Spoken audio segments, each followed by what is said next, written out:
Most of the religions that you don't really know, it really is like, all Catholics, they have like some versions of like mitzvahs and whatnot. It's just like, okay, wow, okay. So a lot of the cultural significance as to why those things happen versus like, how did it ever do that? What did I do? And then like, it's so, but at the same time, okay, so your house, like, there was, the first year it was just like, well, culture, but that was like, nothing particularly specific, like, we went over religion, like, events and that kind of stuff, not a lot, like, African history, and then it was European history, and then American history, and that's it. European history, I was territory, I didn't, really realize until, like, 10 years later, that big, you know, and I was always important to follow the Roman Empire and so like you can run over I'm used to all that right, but nobody teaches it because it's European history and we're not touching any of that now. I think what? There's a whole people that have gone and run through this whole like the majority of the people are it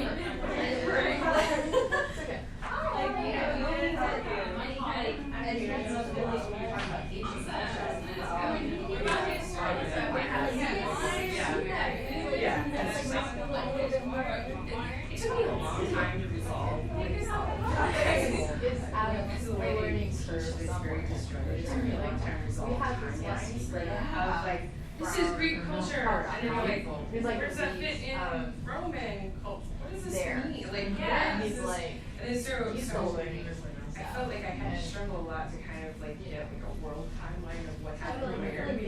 So that's just kind of saying like, oh, well, this was happening and this was happening. So you never got that reference. Exactly. So it's kind of like, and there's always new things coming out. Yeah, it's fun piece together. And they understand like the process of me that we go through the learning. So like, kind of get the idea that a lot of them have had struggle. Like they'll be like, yeah, that's not what it's hard work. You can tell they understand because it makes me feel yeah. Didn't even mention Latin America. That was like, okay, so we had American history, we sort of covered a little. Yeah. Cool. I don't know about everybody else, but it's definitely in grade school, middle school, U.S. history. They don't teach world history.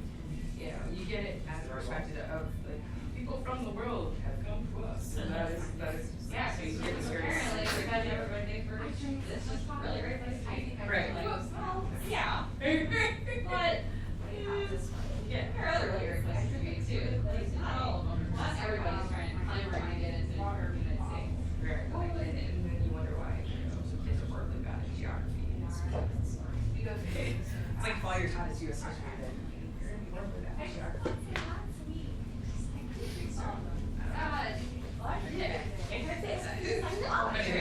Yeah, I love your hair. It's fun. I love it. It's so cool. When I was in high school, I tried that to my hair.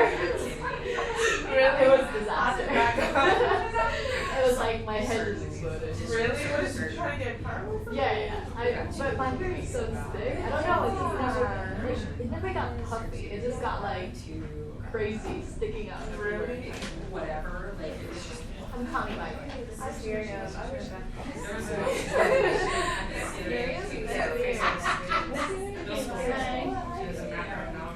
voting. Okay. Y'all program hard. Because usually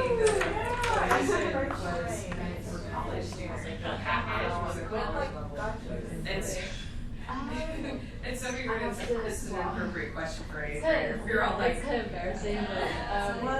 I had to find a job. yeah, we changed it to embarrassing. But I didn't realize they were like, I guess it never occurred to me they're all smart. Yeah. No, it cracked me up. I Weeks just ago when they were like, okay, so I was ready to meet up for all the opportunities. And I was like,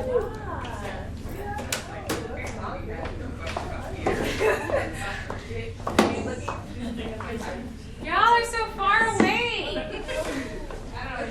Good thing you're young and not old like me, or you wouldn't be able to see the screen on the front. Hey everyone, welcome to Women Who Code Lightning Talks. I'm Holly Gibson. I founded Women Who Code Austin 3 years ago. We had like 10 people, and now we're over. I think we actually hit 1,800 this week. Yeah, pretty awesome. Some of our other organizers are here. Sara Inez Calderon. She is our lovely tweeter. She does our Twitter for us. In fact, we have someone who found us through Twitter. Cool. So Hey. Twitter works. It's great. And she's also my co-director. And then in the back, Ophelia is the host for tonight here at Capital Factory. She's going to tell us who we're going to hear from and what the topics are. And yeah, follow us on Twitter for all the news, all the events. There's 13 events a month, so hopefully there's something for everyone. So Ophelia, tell us who we're going to hear from today. Yeah. Oh wait, real quick, what's the Wi-Fi password again? Wi-Fi password is the factory, and it's Capital Factory Guest.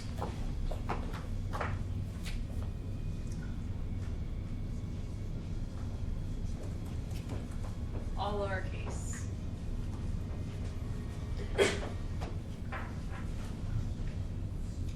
How's everyone's Monday going so far? Great. Good, good. What was that? So much Monday. So much Monday. So much Monday. Yeah, I agree. So much Monday every week. Every Monday. Alright. Well, in case anyone needs Wi-Fi and the password, there it is. So I'll just give a little overview of who's talking. First will be Ashley, and she'll be talking about her apprenticeship with the group. Move it. Move it. This is Close, very close, but very far away. And then we'll have Allison talk about why you should vlog with Jekyll. Jekyll, I can never say it right. should. And then we'll have Melissa talking about the testing ecosystem, which I'm very excited to hear about. And then we'll have Holly talk about NoSQL versus relational databases. So hopefully you all find this very informative and exciting end to your Monday. But actually, you would like to go first? And we also have our sponsor here, Cinch, and you're giving a talk too, aren't you? Yes, indeed. Okay. I can Sorry. be at the end or Yeah. whatever. Really doesn't matter. Yeah. Flexible. Okay. Sorry, you weren't. Sorry, I didn't. It's okay. I She didn't just had me off guard. Keeping us on our toes here. Okay. Hello. A little bit about me. My name is Ashley Lewis. I am a self-taught Ruby on Rails developer, and as of last week, I'm employed, and it's great. Like a real person, or a real developer is my feeling today. I started teaching myself. Oh, time Time out. break in, sorry. They changed how they do the Wi-Fi. They now have codes to sign on to the Wi-Fi. Who needs a code for the Wi-Fi? I was gonna say there was a stack up there too. Okay. And I already agreed with. Anyone else need Wi-Fi access? Getting used to this. For 3 years now, we've had this new password. If anyone needs them, they're right here. Thank you, Ashley. Okay, no problem. So my path is a little bit unconventional. I started teaching myself, I don't even know how many little languages over the last few years, but as soon as I got to Austin a year ago, I started teaching myself Ruby on Rails through the Odin Project, which is a really great resource that you can find at theodinproject.com.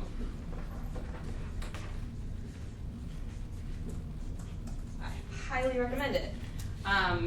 It's focuses on Ruby on Rails, but it does teach the full stack, front end, back end, using JavaScript and jQuery and Ruby on Rails. So, and it makes you do a lot of projects, which was a big help in getting me ready for an apprenticeship.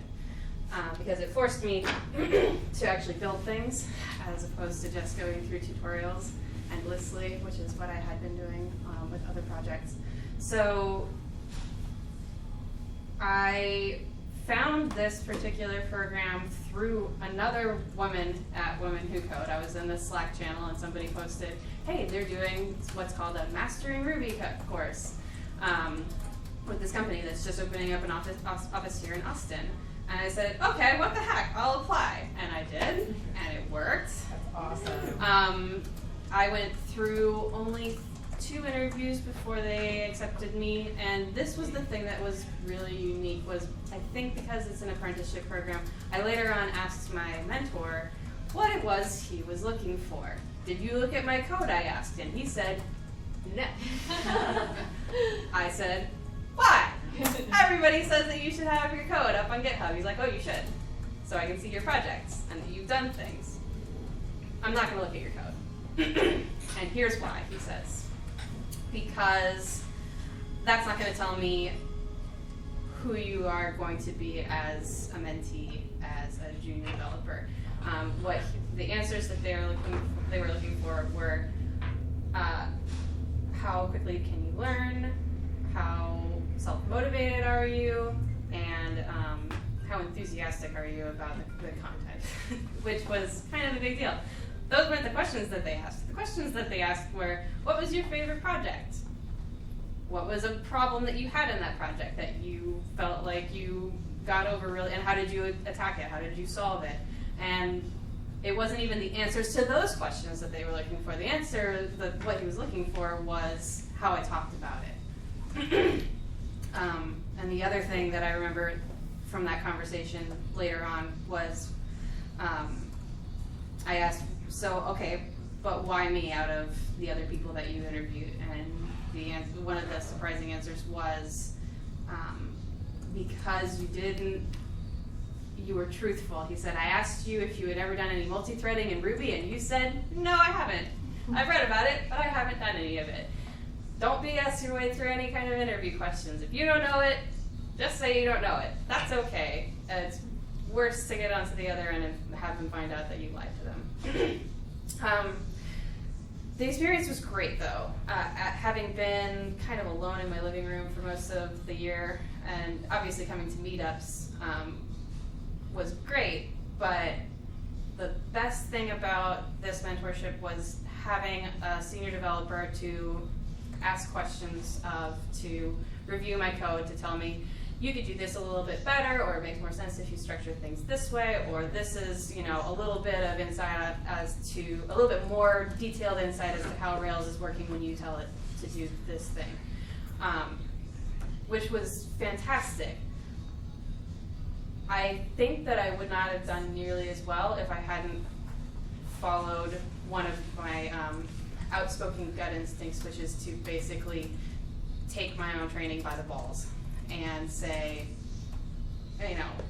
because my mentor wasn't just sitting there hovering over my shoulder waiting for me to ask questions, obviously. He's got his projects, he's working on them, I've got my projects, and most of the time, if I could answer my own question, I would. I would go to Google, just like I had for the last year or so, and find and know what the answer was. Like, knowing what to Google is almost the best superpower you can have. Obviously, everybody says it, and it's true.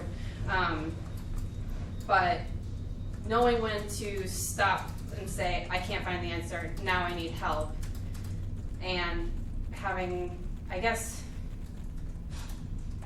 courage to say, I don't understand this, explain it again. It's hard because you're sitting there and you feel like you're going to be judged by what you don't know, and that's not true. What you're going to be judged on is how willing you are to address what you don't know. So my tips for self-teaching and for getting through your first junior development experience is to work on, first and foremost, your critical thinking skills. not only about the skills that you are honing, but about yourself.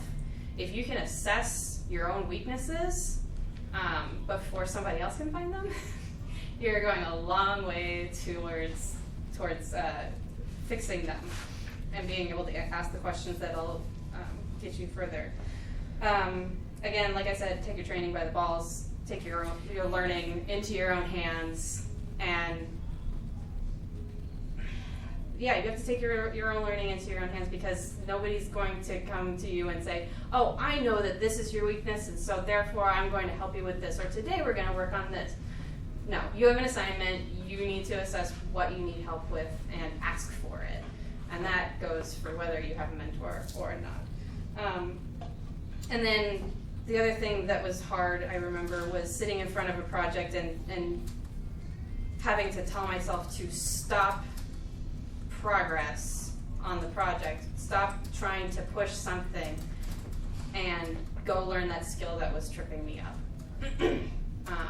Because sometimes you feel like you need to make progress, but you just sit there spinning your wheels, and taking the time to say, okay, I need to watch another tutorial, or I need to read another blog post, can sometimes feel like you're not spending time on the right things, but you absolutely are, because you're training. So that's your job right now, is to learn as much as you can, and to actually absorb the knowledge properly, which is hard.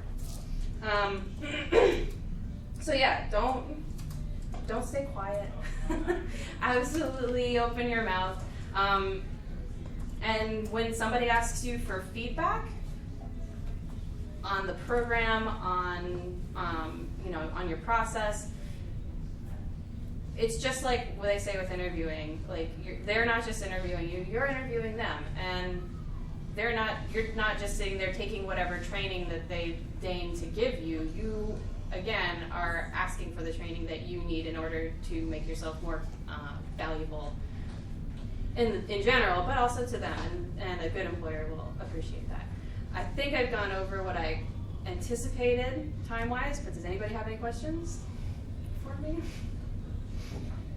I would just stand there for and say thank you. I mean, I guess I have a specific question. So, Yeah. like, when I was learning, there was very few things that terrified me more than having to build out an actual project. Mm-hmm. And it sounds like you found a resource that kind of guided you through a project. Because the only way I was able to actually just start building stuff was cloning stuff on GitHub, like open source, and then tinkering with that. I mean, that's totally legit. Yeah, but that's what I'm saying. So, like, what are kind of some other like tips that you have, like specific, steps or like how-tos for people to learn things, like, practically speaking? Like, obviously, taking charge of your own education, that's awesome. But like, what are 3 things? What does that mean? You know what I'm saying? Am I being clear? Totally. Okay. I think it's different for everybody. So depending on what project what thing I happen to be trying to learn, some of it was, I remember I had a project where I was learning relational database. I was learning MySQL way back in the day, and I decided that, I can see an application for this. I know how I would use this thing. That was always the hardest thing for me, by the way, was being like, I want to learn how to code. What can I do with that? And it sounds like a really dumb question, which is why I'm a little bit embarrassed to say it, but that's how I felt. I felt like, who cares if I can write a couple of lines of code? What is that going to do for me? Yeah. But as soon as I started reading about relational databases, I was like, oh, okay, so that's how these kind of apps work. Well, and I had an idea for doing this, and so I started building out that.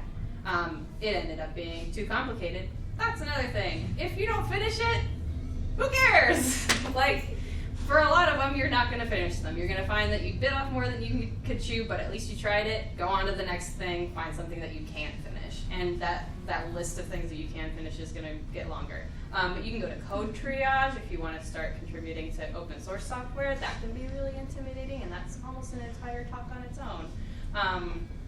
I really do recommend this or something like it if you're like Odin Project for Ruby on Rails, simply because the projects that they ask you to do are limited in scope, so that you basically are learning whatever it is you just read about, but you're not following a tutorial anymore. Now you are following steps that say, okay, well, the first thing you should try to do is this, but we're going to give you a general idea of what that is, and now go do it. We're not going to give you the code, you're going to figure out the code.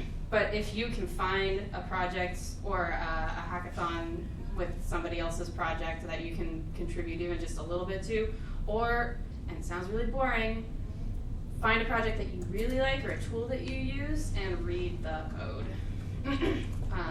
So far, my favorite part, or the most informative thing for me is reading the code for web applications that I'm working on at work.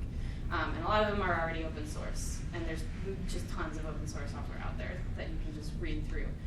If you're doing Rails, start with the database schema and go through from there. That's where all the information is. Any other questions? Yeah. How did you find your mentor? Specifically That's a this. good question. Yeah. So specifically this was my mentor was assigned to me. So the company that I work for is called Move It. They're based out of Uruguay, and they just opened up an office here in Austin. I'm their first American employee. And the program that they created is called the Mastering Ruby program. And we're doing it again in, We're doing it again in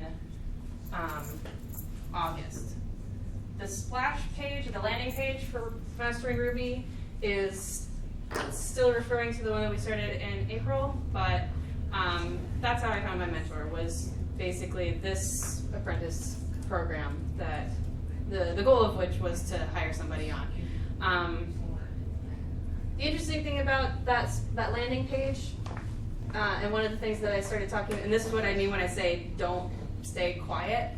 I'm a loudmouth, and I just brought that to work one day and said, hey, masteringruby.com, you seem to be describing MakerSquare or something similar, some kind of a competitor to MakerSquare, and that's not precisely what this is. What I ended up in was more like a traditional, or a slightly non-traditional onboarding process where I was an apprentice on trial towards getting a full-time developer job. So this wasn't a standalone, like 3 months of education and that's it. This was, we want somebody that we can train into a real position and work from there. So as of now, my mentor is back in Uruguay and is my colleague. So I can ask him questions, but I can also ask questions of everybody else on the dev team, and I do. All the time, all day long. Hey guys, how does this fit together? Hey guys, does this make sense? Hey guys, why did the build fail? If I had already looked for the answer myself. But people find their mentors a lot of different ways. Yeah. How do you feel working with developers that have been there for a long period of time versus you just starting for the very first development job? In terms of what?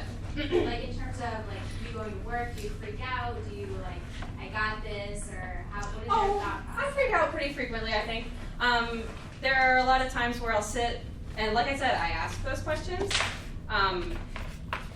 I ask as many questions as I feel that I need to, but again, it's usually after a vetting process of looking through all of the resources that I've been given, like the style guides or whatever the wiki is on the website, or Google, whatever applies. Even still, I might be sitting there with a line written out in Slack for a couple minutes, staring at it and going like, have I checked everywhere? Yeah. Before I hit enter. But the developers I work with are extremely welcoming. They're super, super helpful. My mentor in particular, I praised him. I was like, you're great to work with because you're not condescending. You act like like all of my questions are good questions, and even when I feel like this is something that I maybe should already know, I don't ever feel like I've disappointed you. But when it comes to that, you don't want to get the same code review comment twice. So the process of my company, I think a lot of companies, is that you push your code and other people review it and they give you comments on what you could change or what could be better. And then you either address them, you address them one way or another. You might, say, well, I think that actually I did this the right way. And that's okay too. Like if you really do think that you sticking by your guns is correct, then if you're right, they'll respect that. And if not, they'll be like, but really this is how we do it here. And that's fine. Like it's a dialogue. But write those things down if you need to. Remember them. Because nobody wants to give you the same note 5 times. That's a problem. So. That sounds like that kind of falls into the category, like you've been saying, of like taking charge of your own education or taking your developing by the balls or whatever. Yeah. I definitely have like a list of these are things you need to learn, Sada. Yeah. There's a continuous list, and I've like I got one of those like legal pads that just is continually being filled up over it. Yeah. Totally. Making time to learn those things is a little different, but Yeah, write it it's down. hard. But if it's a note you've already been given and you've written down and you've addressed already, then just do everything you can to not make it again. You'll probably make it again, but maybe not in the same project would be good. I feel like I had one other thing, but I don't remember what it was. Yeah. Anything else? Cool. Also give talks. It helps you get over nervousness, and I'm serious. Give talks. I'm gonna go give another one over at Austin RP that I'm really nervous about right now, and it's gonna be great. Thank you.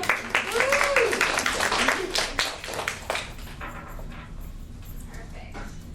Thank you very much, Ashley. Karen, do you want to go next? Sure. Do you have a password? Yeah. Is it Classroom? Well, you have a code. Oh, we need a card for your. Do you have another card, Holly? Do I need a code for? Yeah, Oh. they have these like Apple unique codes TV. now. Can I? Yeah. While you're getting Okay. set up, like, how many of y'all have been here before? Is this your first time? Raise your hand if it's your first time. No. Awesome. Welcome. We're so happy to have you. I'm so glad that y'all decided to join us. Me too. Super excited. Yeah. And if y'all are interested, please do follow us on Twitter because we have a lot of like scholarship information and stuff like that on there that we post, or our Slack channel. Is our Slack channel pinned to our Twitter? No, but we have a Slack channel and it's a Heroku app and you can sign up and I can give that to you. It is, You can write it on the board. you have it memorized? It's, oh yeah, you have it because you made it. Holly built the app over coffee. That's how badass it is. I watched her do it. One-page app. It's www.catx-slack.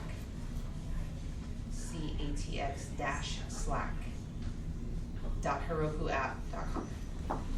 Yeah, So that join should us work. on Slack. We have a jobs board, we have an events board, announcements.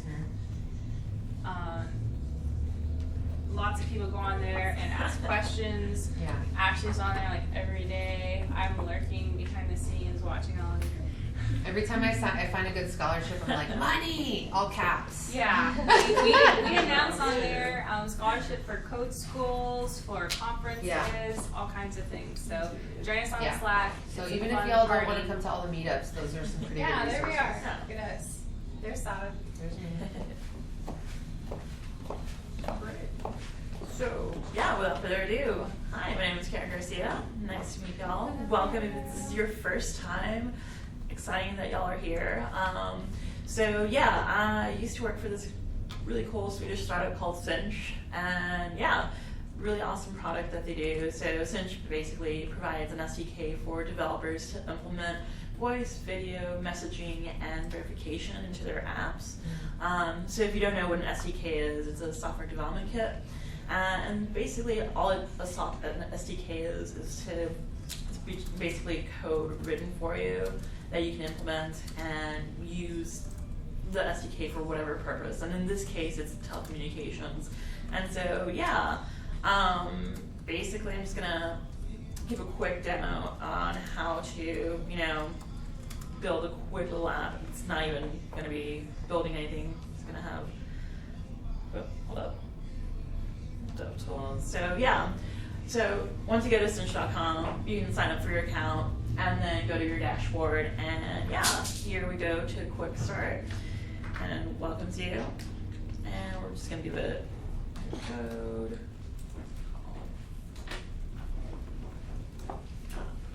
Like that.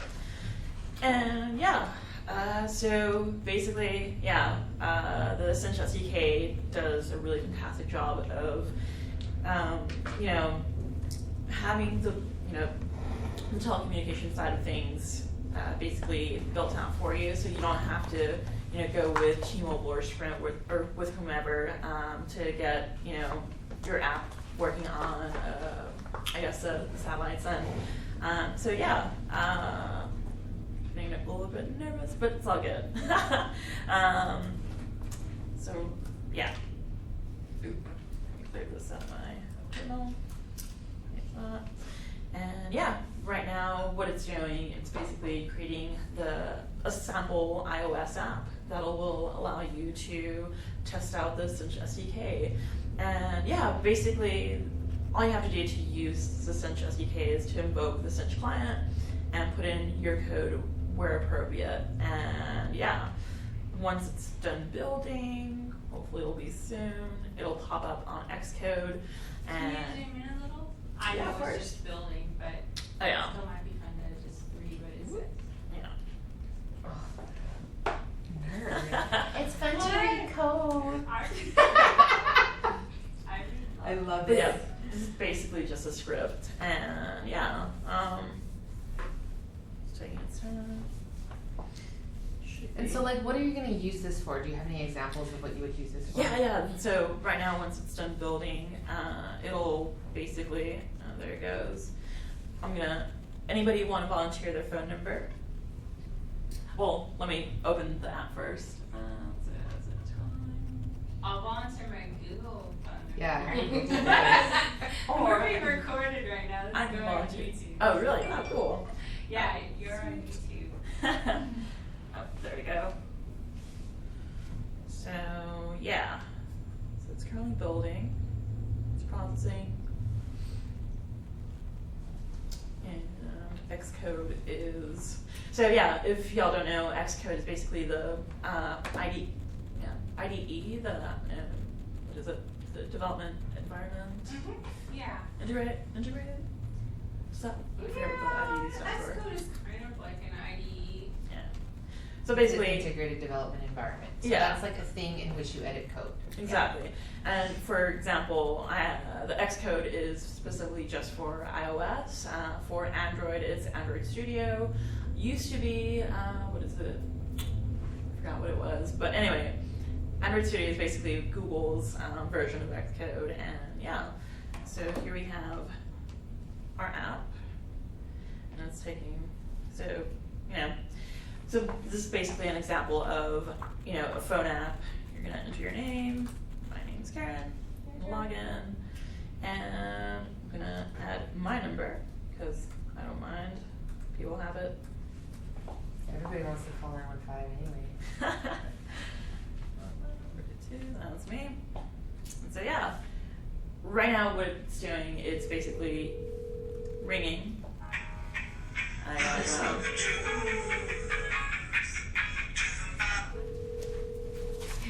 All right, can you hear me now? Oh wow, fancy. That's so meta. Yeah. So yeah, that's basically how Cinch works. So I'll go into the code a little bit. So here's a project, Cinch that's PSTN. PSTN is basically your normal phone lines, and that's how most cell phones connect from phone to phone. In this case, this is an app to phone call, an application, and yeah, it's Cinch basically just alleviates doing all the hard work to, you know, create a call, end a call, and terminate a call, and yeah, instead of doing that, you just plug in the code and you're good to go. And so here we have the app document, and trust.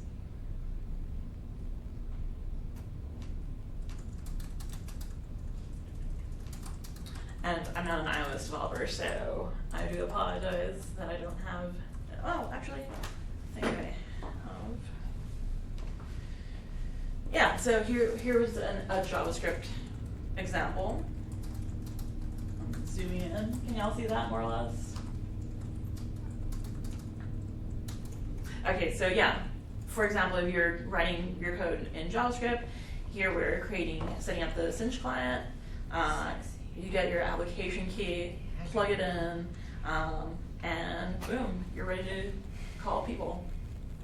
And yeah, that's basically all Cinch is, the Cinch SDK, and thanks for listening. And yeah, any questions? Yes. I have 2 questions. Yeah. So the application key, if you were to deploy it, do you need to add them as environmental variables? Is that something? Yes, you Great. definitely want to do that. Just because you don't want other people having access to your key, Right. and therefore, the service does charge. It's like 5 cents a minute, or no, what am I saying? 5 cents? That's way too expensive. Half a penny a minute. So yeah, you definitely want to store your application key. Oh, okay, so it's charged based on the minutes or however many texts. you Exactly. send out? So for SMS calls, it's all based on, for SMS, it's how many SMS you send out. For calls, it's per minute. I know I'm really lazy. Is it npm downloadable, installable? NPM, ooh, I think so, if I'm Yes. not mistaken. Let me double check. Either way, you can just download the SDK from the Cinch website. And yeah, no, it works pretty smashingly. The people who did WebRTC or helped create WebRTC helped build the Cinch platform. And so it's pretty spectacular quality for phone calls, and now they're doing video calls, so that's a lot of fun too. And yeah. Did you say you have another question? Oh, that was the second question. Yeah. Any further questions? And so like when you sign up for Cinch, you get $2 credit, which is quite a lot of money because it's half a penny.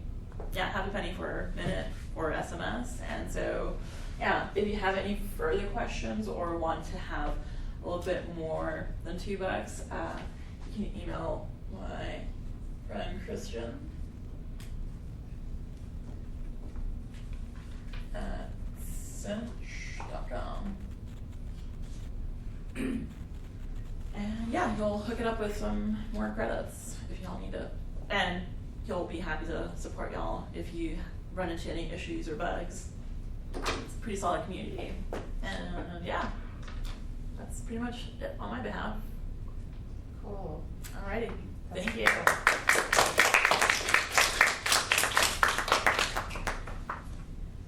Hey, Karen, thank you for sponsoring our food. Yeah, seriously. Wine and everything tonight. We appreciate that.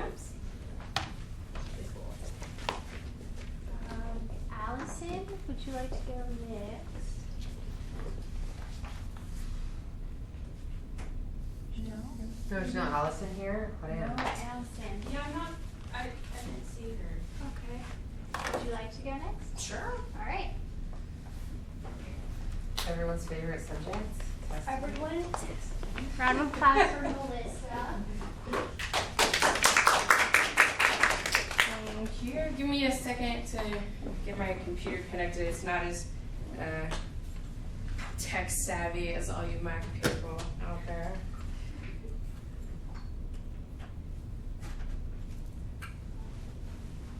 So how's everybody doing tonight? Cool. How many people here, if you work on a team, works with a dedicated tester? I wish. Yeah. I wish we had. I wish we had a tester. Yeah, do you have any testers at all? You do? One person. We have dedicated testers, but we also have external testers. Uh-huh. Oh, okay. So offshore or nearshore testers? Yeah. And how does that work out for you? I'd say half the time it works out, and half the time it may add a little bit more confusion to the system, but I like to think that overall it's good.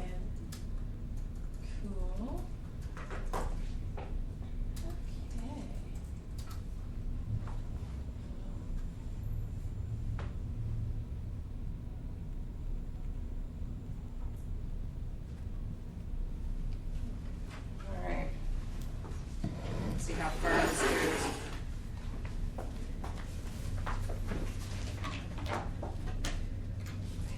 Alright, everybody see that good? Yeah. See that well? Can you speak better? Hi, I'm Melissa Eden. I know they mentioned that already. I'm currently a QA lead at Compass Learning. I've been in the tech industry actually for about 10 years now. I've been doing testing for about 5 of that. Previously, I was in mass media. I have a degree in communication. And before that, you know, it was just what I did. And then woke up one day and was kind of like, I know computers. It's not... No big deal. Well, you know, the media is a harsh mistress, so figured that out pretty quickly and decided to jump into something a little bit more better.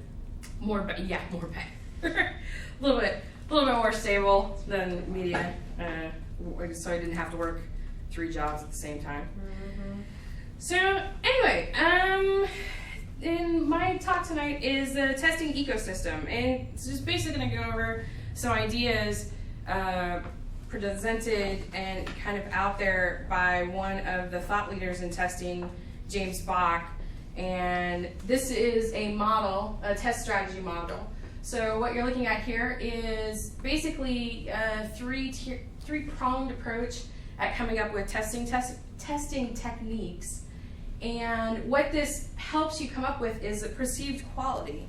And this perceived quality, you never know the actual quality of the software product, but through the application of a variety of tests, you can derive an informed assessment of it so that you understand what the product's going to be like and what your risk is for the product going out to the public.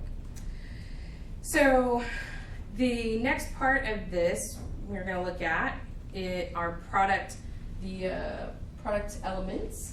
So some of these are pretty easy to guess. I do want to point out one, operations isn't actually DevOps, but you know, I can see where you might want to jump to that conclusion pretty quickly. DevOps is actually covered under platform.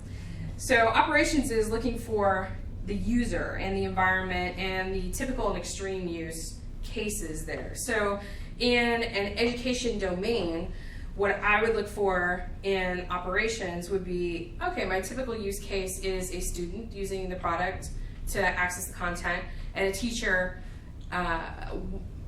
monitoring the student's progress. That's a typical use case. An extreme use case would be a teacher trying to manage 150 students enrolled in one class. So while the software can accommodate that, it's kind of outside the bounds of what we recommend the software to be used for. So 150 class enrollment is pretty large. You prefer the dashboard is probably better off, you know, with 20 to 40 students at the most. The outside and the unexpected use case would be kids trying to hack the software to cheat, which does happen. I've had to deal with 2 particular bugs in the last month of kids figuring out a way to get around tests and retake tests even though they're locked out of them. So they are smart little guys, so don't underestimate kids. The other line in here is a timeline, and that's kind of a joke. It's a wibbly wobbly timeline. Anyway, time is generally not looked at as part of the software product, but I think it's one that's underutilized and really more impactful than most people give it credit for. And it's one of those things that kind of smacks everybody in the face when it happens, when you have like authentication protocol problems or concurrency issues or even performance problems. Your time ends up being a factor through all of this other product element. Next prong is your project environment. And you wouldn't think, you know, maybe not right off the bat, you wouldn't think that your people are actually impacting your project, but your people make the project, so things in your project are going to impact that right off the bat. And in general, this is really oversimplified, but if you can look at this, and I put information in the middle, and it's the idea that whatever information you have, whatever you're developing, there's some kind of information exchange. It's kind of like a water reservoir. If you have too little or too much, or you're unable, is not flowing in and it's not flowing out, then you're going to have problems. They're either going to be very immediate or they're going to be long-term problems. So it's important that all of these pieces kind of communicate into the pool, and then all those pieces are able to access the pool to get that information back out. And that's the general, and that's not even the software. I mean, you can include the software in that, but that's everything from project management to, your C-level team, knowing what your developers are doing, to your customer service team, knowing what is coming out in the project. So that is like across the board, like information flow everywhere. And that is also part of the testing ecosystem. You got to know what's going on and where it's going, so it's kind of important. Quality criteria. So some of these are development and operational quality criteria. The interesting one I always like to point out is localizability, and that's localization, you can refer to it as. A lot of people don't think of localization because they're first usually making an app for themselves.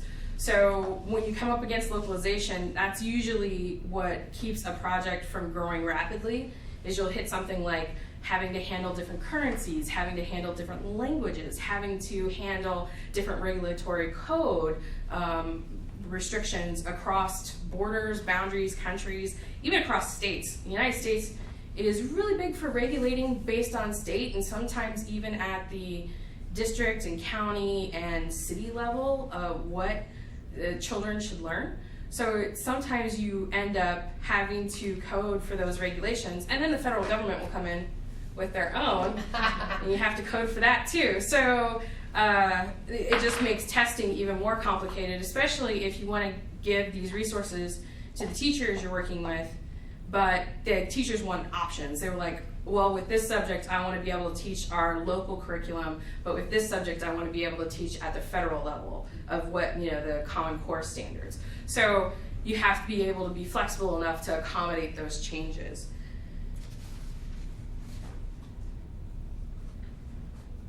And so it might turn out that the question would be asking, well, what are your testing techniques? I'm a tester. It would be like, how would you test all this, right? That's a really long list, and then it's a completely different conversation to have. And so I want to encourage everybody sitting here, if you're working on code and you don't have testers, at least get with your team and figure out what your ecosystem is. Figure out how you can test it more effectively, figure out strategies to come up with that testing ecosystem and how you can cover different parts of your code base at different levels to be able to give a thoroughly vetted product and send that to production.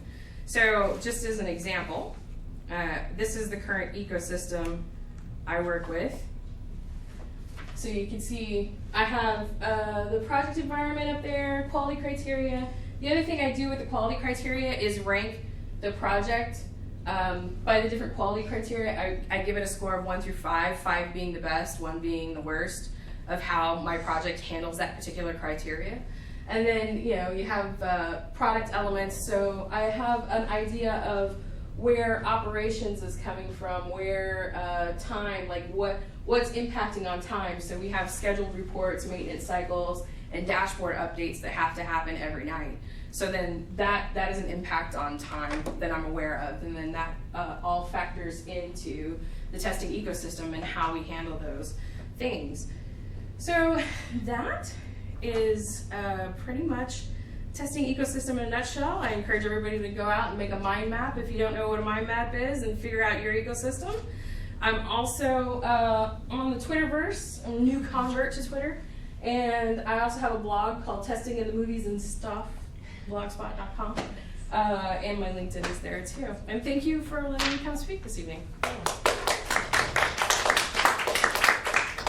Can you describe a little better what the mind map is?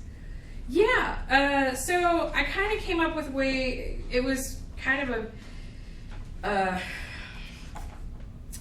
distillation of a process that this 5-page document sort of came up with. And the idea is I broke down the 3 main things and then came up with testing techniques for those particular 3 topics, and I kind of detailing out what I know about the entire ecosystem. Basically, the development world, you can call it a software ecosystem, you can call it whatever you want, but it's the idea that, okay, I'm looking at this picture at a holistic level, not just like the little, oh, I'm going to test this function, or I'm going to test this API call, or I'm going to test this UI. I'm not looking at it just in these small little widgets. I'm taking the high picture view and then looking at it at different levels and trying to figure out, do we have enough test coverage?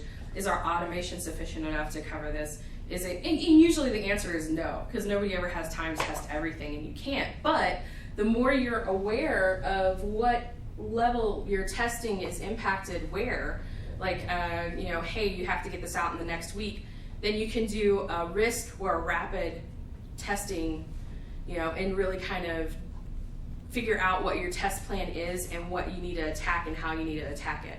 And then who needs to be informed, how that filters back up, who it's going to affect. So that kind of gives you this whole picture, sort of gives you an idea of looking at it. It's kind of an exercise of just looking at it at a software and the development cycle as an environment versus your own little piece of the code or your own little piece of the testing project. And that's kind of how I approach this. Yeah.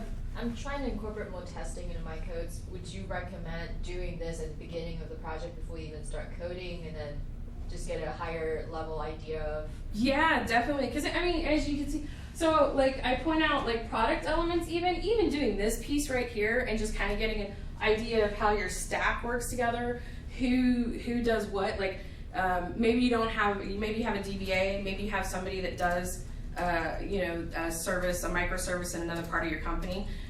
Even walking over and saying, okay, I know what microservice you're doing, whether it's like client-side chat, whatever.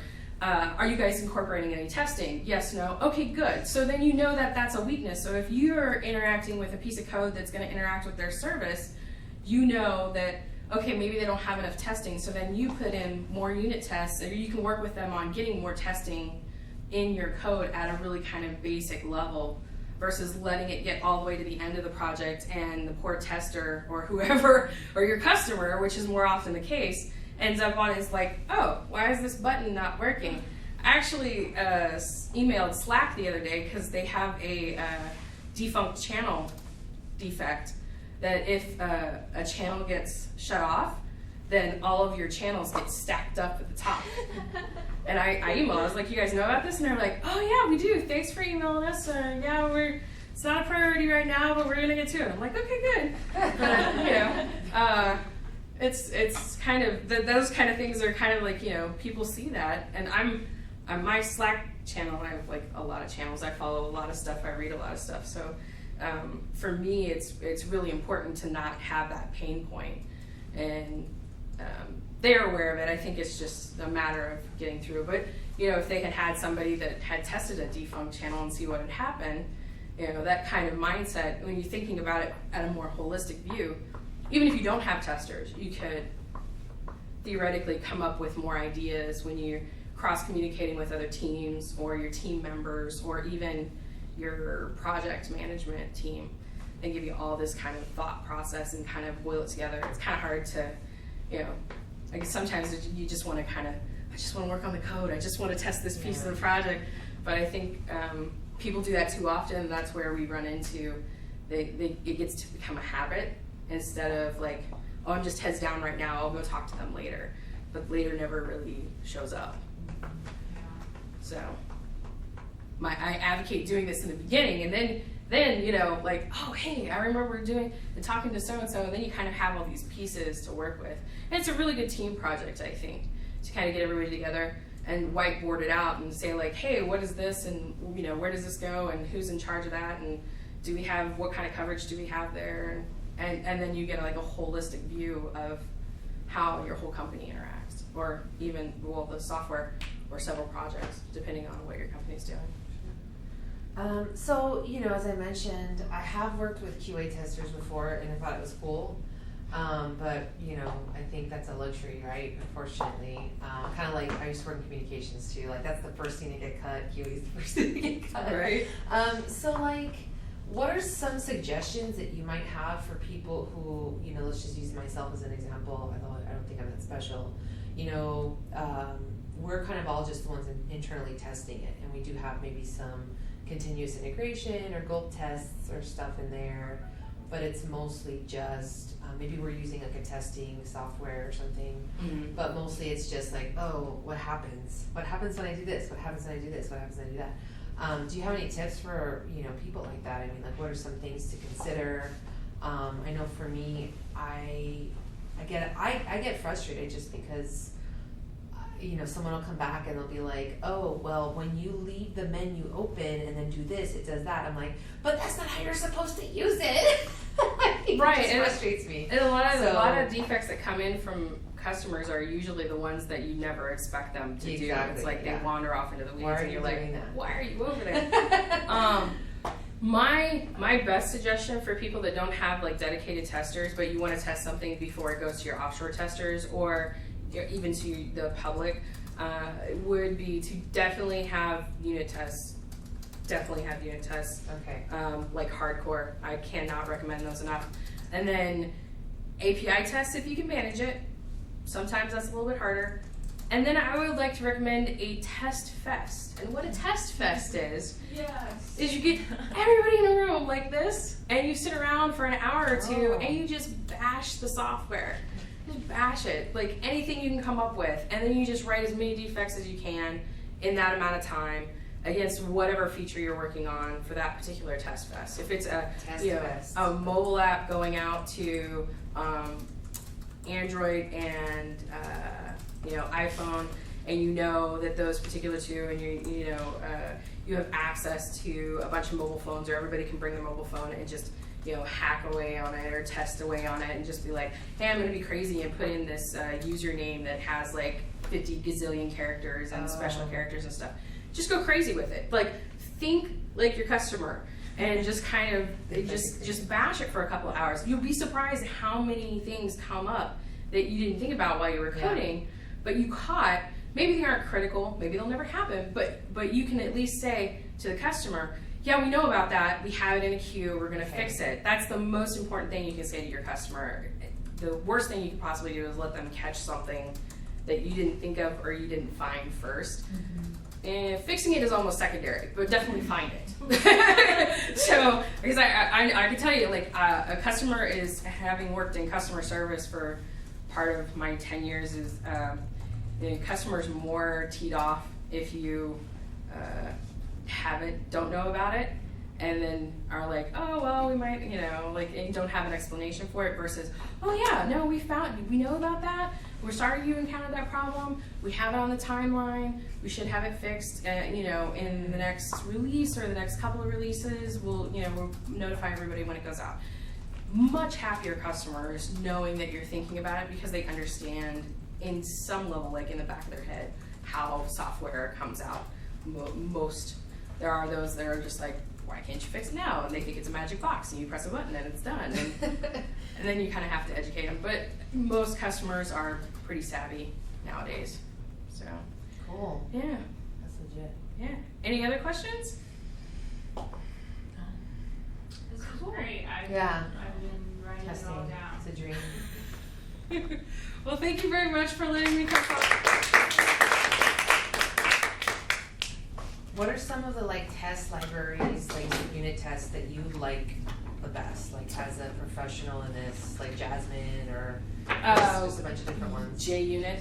JUnit. I love me some JUnit, but that might be because I'm learning it right now. So that sounds like Jasmine's really good. Jasmine has really good. Yeah, I know, it's like legit. JUnit, Jasmine has really good end-to-end capabilities. There's TestNG that you can kind of, for Angular.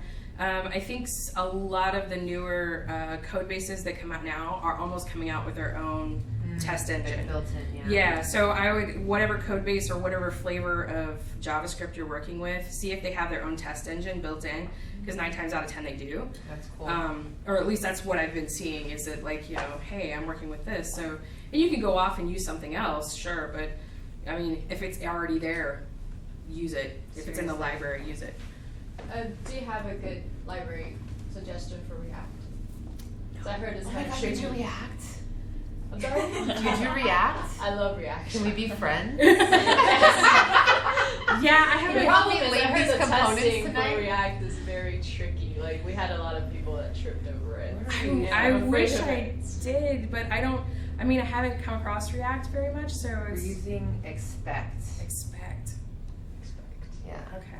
So that's one for more for my little logbook too, because I think that's what that is. yeah, it's just it's as many languages. There's probably as many unit test level stuff. So But testing is really cool. I wish we had this talk like a month ago. That would have saved us a lot of heartache. Oh no, use enzyme. That's what it is. Oh, I think Enzyme is the one that was bad. Oh really? There's some other alternatives. I'll find it. A friend of mine was. That's the one that says it's testing utility for React. Well, y'all, I'm the last talk. I'm going to be talking on NoSQL versus SQL databases. Does anyone work with a NoSQL database? Like MongoDB, CouchDB, one of those. Anyone work with SQL database? Everyone raise their hand. MySQL, Postgres, And we're using Postgres. Oracle. Yeah. So I'm going to talk about what are the differences and why people get so angry over both of them. They're very hardcore camps. Yes. Yes. So my talk is actually called the NoSQL versus SQL Holy War. Oh my gosh, so good. Hold on, you gotta do like a cute, like, you ready? Oh wait, look, with my Oh my props. God, with your props. Wait, you gotta get closer to the thing. Okay. 1, 2, 3. So cute, yeah, girl. Alright. All right. So I like visual aids. I'm a visual learner. So about 2.5 years ago, I gave this talk, and I've done it one other time. And I was thinking about, what's the differences between NoSQL and SQL, and I was thinking, visually, how do you see the data in the database? Because I'm a visual person, and I was like, oh, NoSQL, I use MongoDB. I was like, that's like my little doll on my desk. So this is my doll of American inventors. This is Alexander Graham Bell, the telephone. And yes, I'm a nerd. Got this when I was 12 at an antique store. Nerd That's like actually antique really shops. cool. That's like super It's cool. hand painted. So this is my representation of a NoSQL database. So these are all data objects, and they nest really nicely inside of each other, and they fit really well together. And it's very flexible. The schema for NoSQL is flexible. This could be my telephones table, and I could say, you know what? I really think that sewing machines belongs in telephones. And it would say, okay, sure, whatever you want, anything goes. You're in charge. Kind of like NoSQL. Or I could say, well, actually, I want to add one more thing. I think steamboat paddle should go inside. And I'd say, sure, whatever, change your mind. I don't care. So maybe that's why women like it. No, I don't know. So anyways, yeah, so my data could fit together, and I could even leave a piece out. I'd say, you know what? This time when I'm about to save the record, I don't need cars.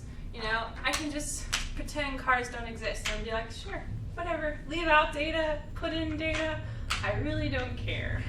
So that would be a NoSQL database Cool. at a high level. This would be a SQL database. Yeah. It's always the same structure. Even if you leave data out, it's always the same structure. And it looks kind of like a spreadsheet. You've seen, rows and columns. So it's like this. Here's my little row of data, and I have some data here and some data there, but I don't have data there. But it still wants those columns. Those columns have to exist.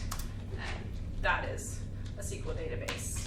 So this one, very flexible, not rigid at all. You can take pieces out, put in different types of data. You can even put in weird data. You can say, oh, I also want to put a ring in there. Let's put a ring on it. And it's like, sure, whatever. So SQL, you can store all kinds of weird things. You know, you can store arrays and all kinds of stuff in NoSQL. You can store an array in a column or whatever? Well, now some databases are having like array types. Like Postgres, you can do multi-dimensional arrays. But in NoSQL, you can store pretty much any type of data. So, you know, you can do, all kinds of data. Doesn't care what the structure of the data is. Like, you could just store straight JSON and be like, sure, whatever you want. And you can change the schema on the fly. You can say, you know what, this is now going to be integers. Nope, change my mind, it's going to be text. So a lot of startups use NoSQL for that reason, because it's so flexible. You can just change your mind, be like, oh God, the data's not right. Oh, no worries, don't have to do migrations, don't have to change columns, drop columns, you know, add columns, just change your mind. SQL, not so much, very rigid. It's not going to change. It's not going to move. It's not like saw it off. So now I'm going to get into some code and show you what it looks like. So NoSQL, it's non-relational, it's distributed. So like I said, it's relationship agnostic. Doesn't care about the relationship between the data. Dynamic schema, whatever works. It's horizontally scalable. So you can shard it across servers. So if you need to, you know, scale your database, just add another server. Whereas SQL, a relational database, you can only be on one server. It's like one giant software. It's one piece of software. And if you need to scale, you're going to have to up your CPU and your computing power on that software. So SQL databases are limited by how fast are our servers today, or how fast are they going to be in a year. Whereas NoSQL, it's just like, just throw some more servers at it. Go spin up a server on Amazon. They don't have standard interfaces to perform complex queries. You know, SQL, it's all standard query language, SQL. NoSQL, it's anything, you know, what the programmers decided. So some common software is MongoDB, Redis, Couch, Neo4j, Couchbase, Hive, React, Cassandra, and DynamoDB. SQL is a relational database. It's a relationship advocate, so it loves to have relationships. You know, user belongs to someone, or products belong to user, that's a better one. Products belong to the user, user has an email, a password, you know, it does like predefined schema. Like I said, it's vertically scalable, you gotta supercharge your servers. And you can do a lot of complex queries. You can join your tables and unions and all kinds of other stuff. Someone got my joke. Sorry. Is that what it's called in Ruby, a union? There's a specific SQL call that you can write out, and it's called a union. You do a table call and another table call, and you call it a union. So you union. Yeah, you unite them. Yeah. So I united my tables and called it union. So common SQL software, MySQL, Postgres, Amazon, SQLite, Maria, Informix, Teradata, Oracle, and SQL Server. And these slides are online if anyone wants to go to slides/Polyglot. There's other slides on there too. You can see all my slides. So, NoSQL example, I'm going to use MongoDB because that's what I'm familiar with.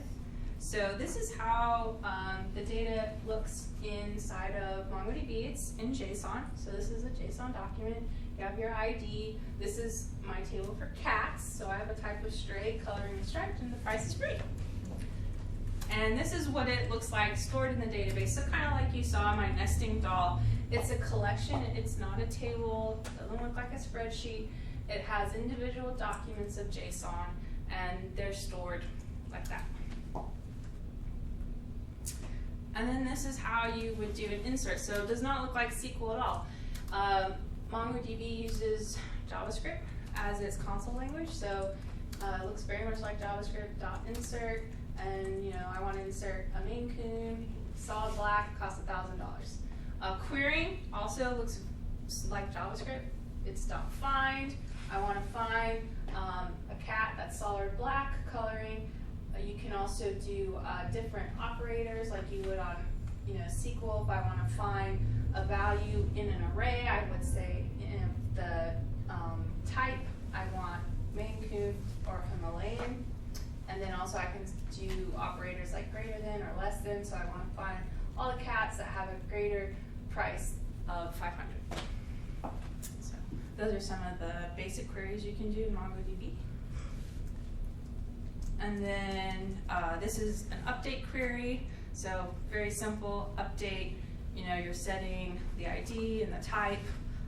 Here I'm actually doing some nested data. So usually in SQL you would do a join if you're going to update things in a different table. But here I actually have embedded this in here. So I could have, like I said before, data nested inside of data. So I've embedded in here the previous owners. And it is fine with that. So for our SQL, I'm using Postgres. All right, so tables, yay! This is what my data will look like in a table. I would have, the type, the coloring, the price. For the price, I had to say it's an integer. It couldn't do numbers and strings. MongoDB was like number, string, whatever. Here it's like, nope, you can only do numbers. So the price is 0. And I actually can't do arrays, so this is how you would do an array. So I have an array of IDs of previous owners. This is all fake data, but. And then you can see this is what the table would look like. So before we had that collection of documents, here it's just rows. So this is how you would do the data operations. So this would be a typical SQL insert. I want to insert into cats of the columns type, coloring, and price, these values. And then my query, I want to select from cats where coloring is solid black, or I want to select where the type is in Maine Coon or Himalayan, or where the price is greater or equal to 500. So it's your straightforward SQL. This is where things get weird. So if you want to do joins, that is the strength of using a relational database. So from here, I want to select all the cats with their previous owners, and I'm going to link them on previous owner's ID where cat's previous owners matches. So that's called a left join. There's different kinds of joins. I can't get into them in this talk. We'd be here for a very long time, but you can Google. There's left join, right join, inner join, outer join. And then you can also update with joins. So here I want to update cats, and I want to set the previous owner IDs and the previous owner name to the previous owner's .name. And so you can do update with data from other tables. So I'm going to cover some myths. So there's a myth that NoSQL supersedes SQL. And that would be like saying boats were superseded by cars because they're newer technology. They're very different types of databases. They both do the same thing. They store data, but they take different approaches. So you need to know how you're going to be using data in your application and what makes the most sense. Just because, for instance, you're using JavaScript doesn't mean you need to use MongoDB. I'm using Ember with Node, and I'm using Postgres and not MongoDB because all of our data at work is relational. Why would I want to have to set up MongoDB to be relational? I've done that before, and it's a pain in the butt. So don't be fooled by acronyms like the mean stack or the neat stack or whatever stack people want to come up with. All of those pieces of the stack are interchangeable for what you need on your app. So NoSQL is better or worse than SQL. I think I just said this. It just depends, on what you're going to be doing. Startups like to use it because like to use NoSQL because, like I said, you can change your mind. You don't know quite how the data is going to be structured. But you know, you can also write database migrations. They're not that hard. And then people think there's a clear distinction. There's not, because a lot of the nice features that NoSQL came out with, SQL databases are adopting. You can do multi-dimensional arrays in Postgres now. You can store XML, you can store binary, you can store base64 encoding blobs. So, you know, they're starting to get closer and closer to each other. And then last, oh, I covered this too. So, yeah, you don't need to stick with a database just because you're like, oh, we're LAMP, we have to do MySQL. No, you can do Linux, Apache, PHP, and MongoDB, and still be LAMP. So don't think the acronyms actually mean anything. It's just nerds like to make up stuff. So, yes, and I can say that because I'm one of them. So, any questions? Did anyone learn anything? Yeah. Yay! That's good. So you talk about choosing maybe like SQL versus NoSQL because the relationship. Is there any other reason, like, are there any other determining factor? Because I've really only used Mongo for like really simple databases, but I wonder, I mean, there's a lot of big companies who use NoSQL, so I wonder. Yeah, I mean, people say that MongoDB has a hard time scaling, but you can use CouchDB. You know, that's NoSQL and it's enterprise level. And I think Amazon has some NoSQL enterprise databases. Yeah, it just depends what you're going to be doing. A lot of big data companies like the NoSQL because they are doing machine learning and they have dynamic schemas and stuff. And then you can do binary trees really nicely in MongoDB because, like I said, you can nest the data. So you know you don't care like about the structure. So I can say, yeah, I have a tree of data and it can be 30 levels or it can be 22 levels. It doesn't matter. My database doesn't care.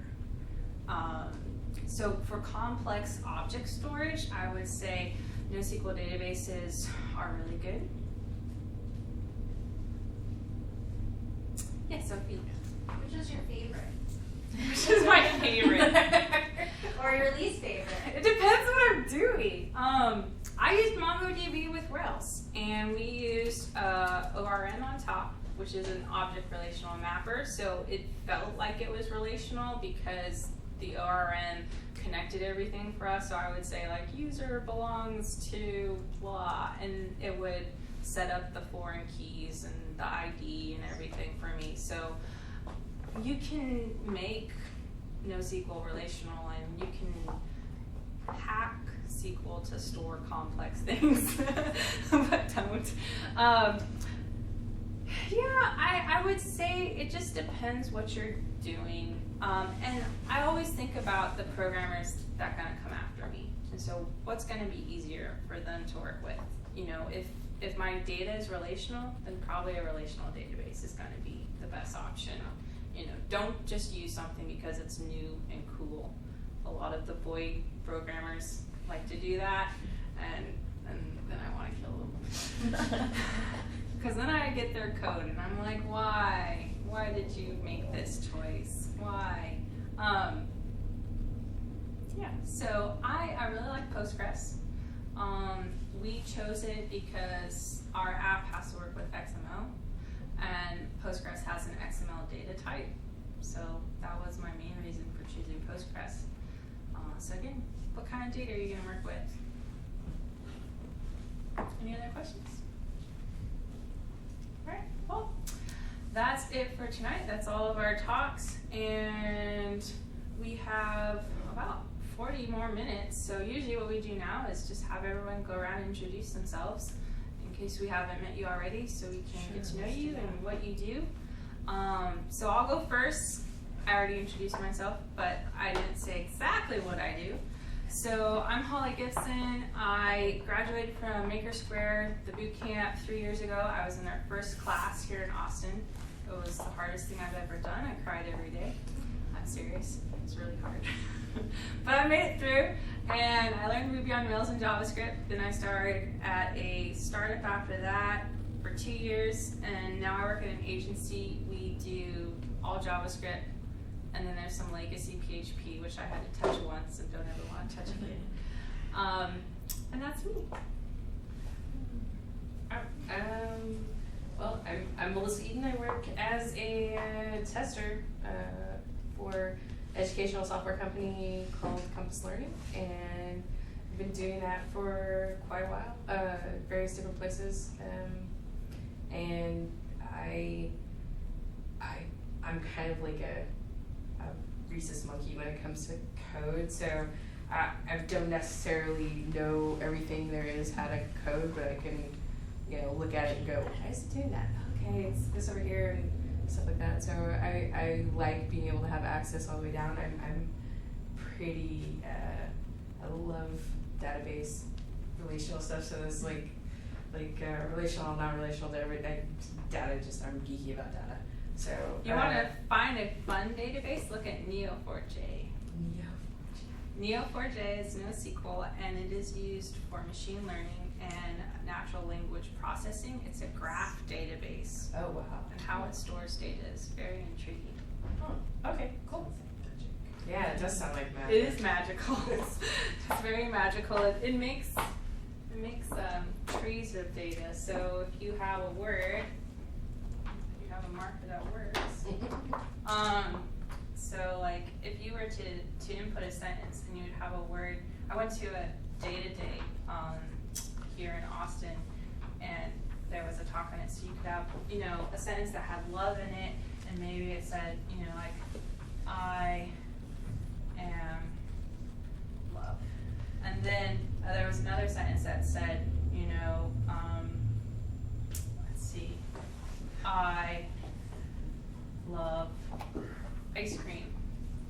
And so it would start just tracking all of these relationships, and it would only store I once, and it would know that I was 2 removed from love, and also 2 removed from ice cream, and so it would be 1 removed from love or 2 removed from love, and it would start tracking like how many ways it was connected, and then it would start to see sentiment analysis, like certain words are more common together than other words. It's really, really cool. You just made my day because I never thought you could use graph for anything. So like I was joking about how in technical interviews they ask you what a graph database is, and I was like, when am I going to use a graph? And now I know. This is so awesome. Data scientists, they use graph all the time. I was gonna say that's kind of what Elasticsearch and stuff is based off of too, isn't it? Yeah. Yeah, I've been reading Elasticsearch stuff. Yeah, so. I've used Elasticsearch with our Rails application when I was at an education startup for 2 years, and it was a lot of fun. Elasticsearch was great until it got hacked while I was on vacation in Finland, and I had to rebuild our server. No. Yeah. There's an open port, so just make sure you put firewalls on it. Okay, good to know. Sada, tell us about yourself. Do I go next? I just got followed by Tech Panda or something. What's it called? High Tech Panda. Anyway, I'm Sara Calderon. I went to a boot camp in LA. It's called Sabio, and I got a job at a consulting company, and it was okay. And now I'm working at a startup, which is really hard, but very interesting. I'm learning a lot. And I'm doing React, which I want to be your best friend. And it's hard to find people to do React. There's just not that many. It's hard to have any jobs as required in React. Are you serious? I might have to go back to Angular soon. Dude, no, everyone's like, I'll talk to you about this after. Everyone's like, oh, React is so sexy. But yeah, so that's what I do. I found Women Who Code a little bit over a year ago because I was all like, oh my God, Sada, you're so depressing, get out of the house. And I went to a few different meetups, and I found actually the lightning talks, and I was super inspired by just being around other women in technology, since I was being interviewed by a bunch of like guys who seemed determined to make me feel bad about myself. And so I've been working with Women Who Code. I do our social media, and I really do. What I really like about this organization is, like I said earlier, is that, you know, if nothing else, it's a good resource. Like, where else can you go, like, one place and be like, oh, there's all this money for scholarships or, like, you know, whatever. And that's really kind of what I try to bring to organization, is just kind of like putting all those resources together in one place. So that's kind of what I do. I used to be a journalist. Now I write code. And it's sad, but also you can do both now.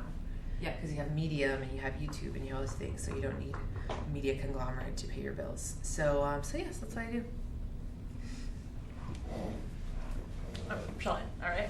Hi everybody, my name is Karen.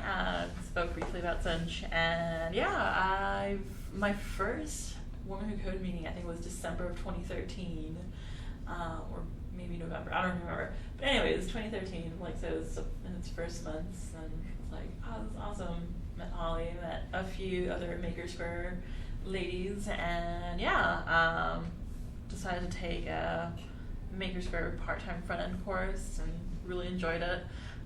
It's now a defunct part of the Makersquare branch, but whatevs. There are other programs out in town that do part-time courses, and I did a full-time course last year. Moved out to the Bay Area and worked for Cinch and had a great time. It was a lot of fun, and unfortunately, because of the startups, funding was an issue, and so I was like, all right, peacing out, coming back to Austin, and could not be happier. I really love the tech community here in Austin. It's very warm, friendly, and inviting, and so if any of y'all need any contacts or references, or you want to just talk, let me know. Happy to talk, and awesome to see so many new faces. Thank you. Oh, me. I'm Connie. It's great to have Makersquare grads here because I just graduated from Makersquare. Congratulations. But I'm now jobless, so dying to find a job, hopefully before the last bit of money in my bank runs out. That's pretty much about it. Before then, I was in marketing, and you don't want to hear that story. That was terrible. Yeah.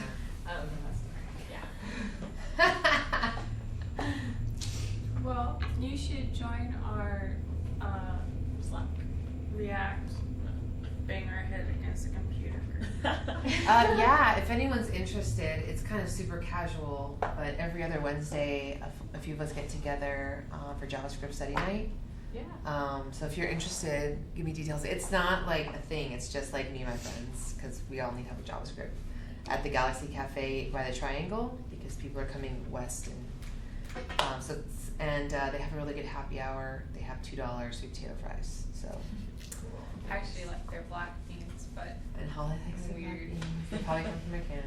Their cookies are delicious, but Their $3 wine is also delicious. their hibiscus tea is pretty good. Yeah. So. Yeah. Who's Yes. Okay. Hi, my name is Miriam Kalala. I am a student at Texas State. I'm a junior. And me and my best friend are starting an app, like we're developing an app. Cool. Yeah, so it's super exciting. And I'm kind of the one in charge of like doing the app. So I'm super new to like development and everything. What's the app about?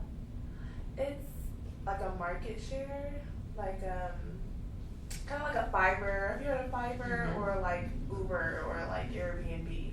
So it kind of deals with that type of idea, like creating a marketplace. Cool. Yeah. That's awesome. That is awesome. Congrats. That's exciting. Yeah. You're so What much do you smarter than me. Studying at Texas. This is Texas State, St. Marcus. What are Yeah. you studying? I study public relations. So yeah, it has nothing to do with this. But I mean, yeah. Okay. That's awesome. I studied theology. Yeah.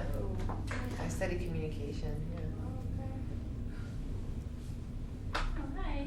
My name is Kayla. I work as a hostess at Snooze, and I recently started getting into web development. Cool. So I just like took the Maker's Prep to see if it's something like I want to dive into, like in Awesome. the, like the Maker Square. And I'm getting like mixed reviews on it, so I'm like, we'll see. Cause like so far I'm just self-coding. So yeah, and I really enjoy it. Good. Well, I did Maker Square and I'm glad I did. I enjoy my job every day. And I used to be a hostess once upon a time. Hi, my name is Celia, and I don't have any coding experience, formal experience whatsoever. I've taken a couple of free courses here in town because everybody seems to be talking about it a lot. And the kind of project work that I do, I tend to work with a lot of web designers and database people to design learning projects and things that are accessible. So it is helpful to me to know more about that whenever I'm trying to manage a project. And some of it is actually pretty interesting. This is a little database heavy, so I don't really have any familiarity with most of what you're talking about, except from the testing aspect of it, which is kind of what we do on the user side.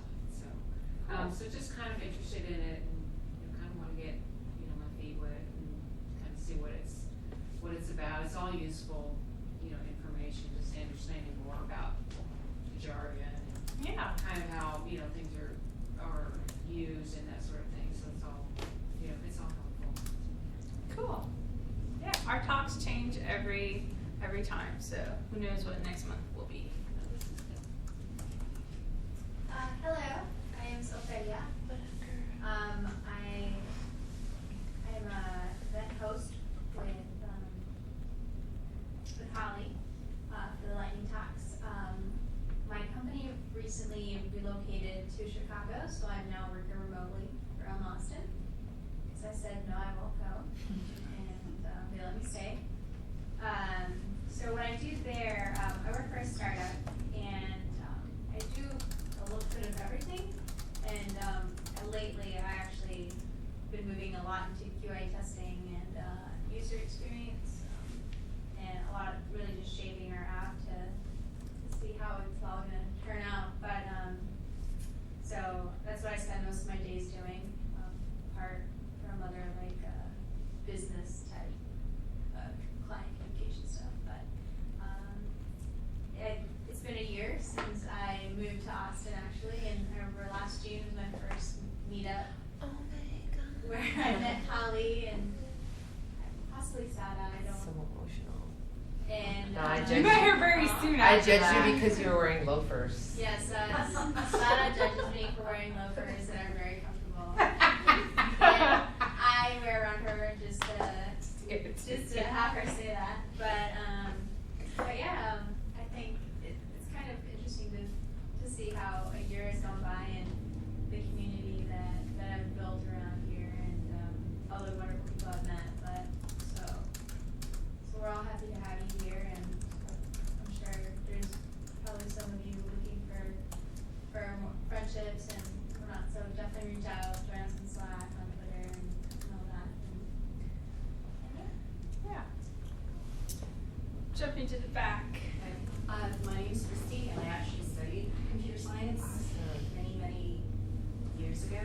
But I didn't end up doing it. I was telling Holly I didn't want to spend the rest of my life behind a computer. And lately I've been wanting to develop some apps, so I started studying Java. And that's why I'm here, just to kind of get back into the game. That's awesome. Okay, I'm Shasti. I work in web development, very basic HTML, CSS, and I've been interested in learning Ruby on Rails and Python. And this is my second time coming to the Lightning Talks, and my first time was a couple months ago. Decided to check out some of the Women Who Code meetings, and if any of y'all who are new, who haven't gone to any of those, I really encourage just looking into anything you're interested in, even if you don't know anything about it. People will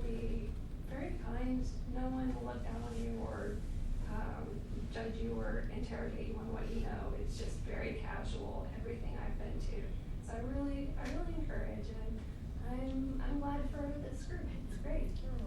Oh, thank you. I'm Jessie. I came to Code from a background in the nonprofit and public sectors, and I'm currently looking for on the hunt for my first junior development job. And I graduated recently from General Assembly's Web Development Immersive. And what did you study? Pardon? What did you study there? What were the languages? What languages? So General Assembly's Web Development Immersive does Ruby and JavaScript on the back end, and then JavaScript on the front end primarily. Yeah. Cool. That's everyone. So we have snacks and wine and chat. Get to know everyone. Or if you have to go, you can go. Yeah, and if you have any questions and or you want more information about the study group, let me know. Yeah, and follow us on Twitter. We're So you're looking for, there's totally React jobs, are you kidding me? They're all like Angular, they're all the main stack. A lot of times. No, I've seen React jobs. Yeah, I'm trying to. Like in bonus. Right. I want all 40 things, and then it'll be great if you have React. These people are hiring for React. Oh, obviously, I part of them. You did, okay. Yeah. Great. Can I get back to you?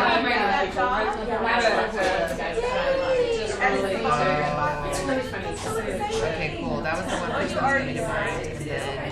That's awesome that you could start right away. That's really great. I interviewed there. I think I could have probably got that job. Yeah, well, volunteers got you cleaning up, so I'm Because I was already like it's called mystery. Sorry, it's not very pretty, but. So I live south. So it's like, I'm going to switch out driving around Rock Creek. I can drive over here. It sounds so exciting. That doesn't make any sense. Like, why would I make a change? So they seemed nice, you know, like nice people. And then also, one of my favorite recruiters was when they got me this job at a big firm. So, you're not on our Slack yet, right? Yeah, I want to call So I was like desperately running around. So, yeah, I feel like I'm more well, just submit a paper. Yeah, no, I'm just getting like, go ahead and sign up, and then you can, if you can accept. getting into this Wait, no, problem where like it's kind of kids, annoying on web. like I should at least get a crappy job so that like I can bring in income, but I can't afford to do that. We can even sign you in on my Slack if you want. Just that way I can DM you her contact Jack. You know what I'm saying? If it doesn't work, you can do LinkedIn. So Connie, you said? Where are you from? Oh, how old are you? Sorry, how old are you? There's a lot of tech people. Yeah. But I feel like, Jersey, yeah, like all of the DC tech stuff is here. Camp, but I can't So, yeah. How old are you? Yeah,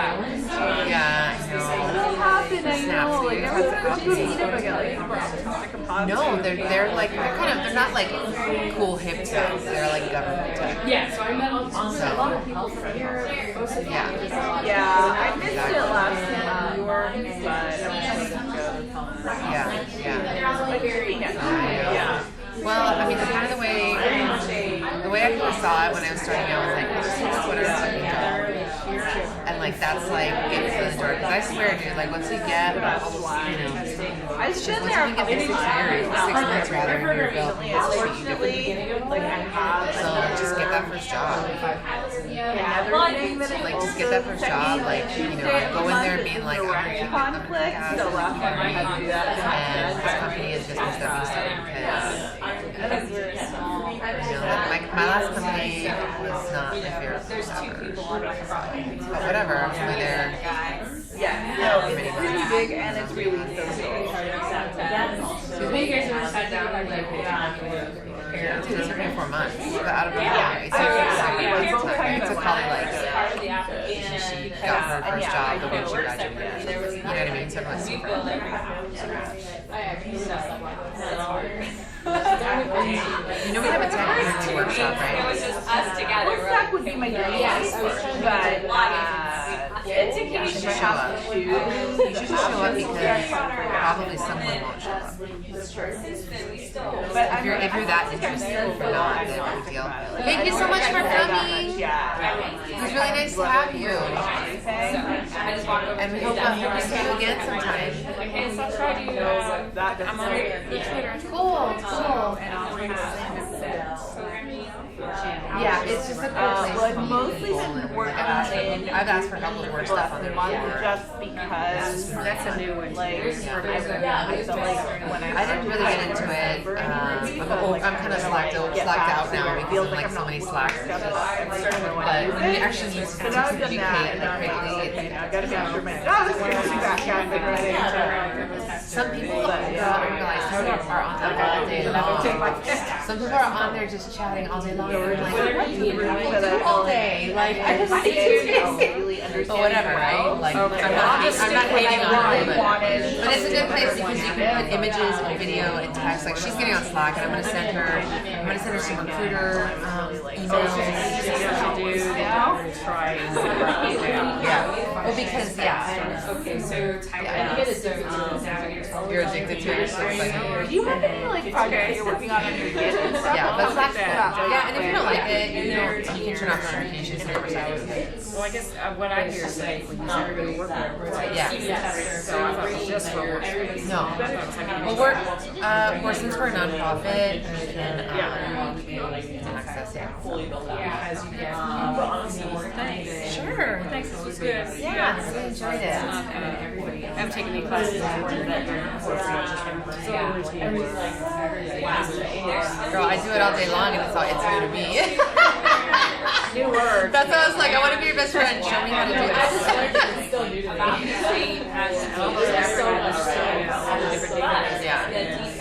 Yeah. Well, I mean, and that's the thing too. Is like I was having a conversation with a friend of mine. He's like a UX designer, which is and we were at this hackathon, and I was like, yeah, it is IoT. That's crazy. Yeah. It's like, I'm like, oh, IoT. It's like the Internet of Things. It's basically like when everything is stored in the cloud and you can turn things on from your phone and stuff. He's like, oh, yeah, it's like the Internet of Things. And it's like these stupid acronyms. I'm like, it doesn't make any sense. Like some guy was like, I'm gonna name something, and he came up with this, and now we're stuck with it. Right? That's why I'm just like googling it.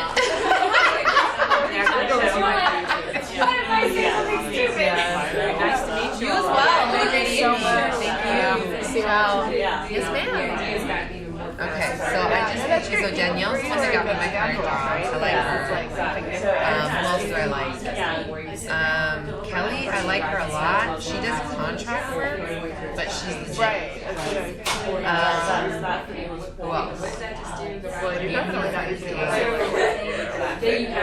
Oh, Renee.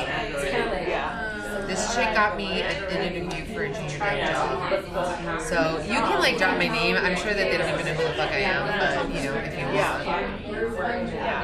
I'm sending you. Are you not Connie? Yes. Well, you're good at that. I just messaged you. Is that another Connie?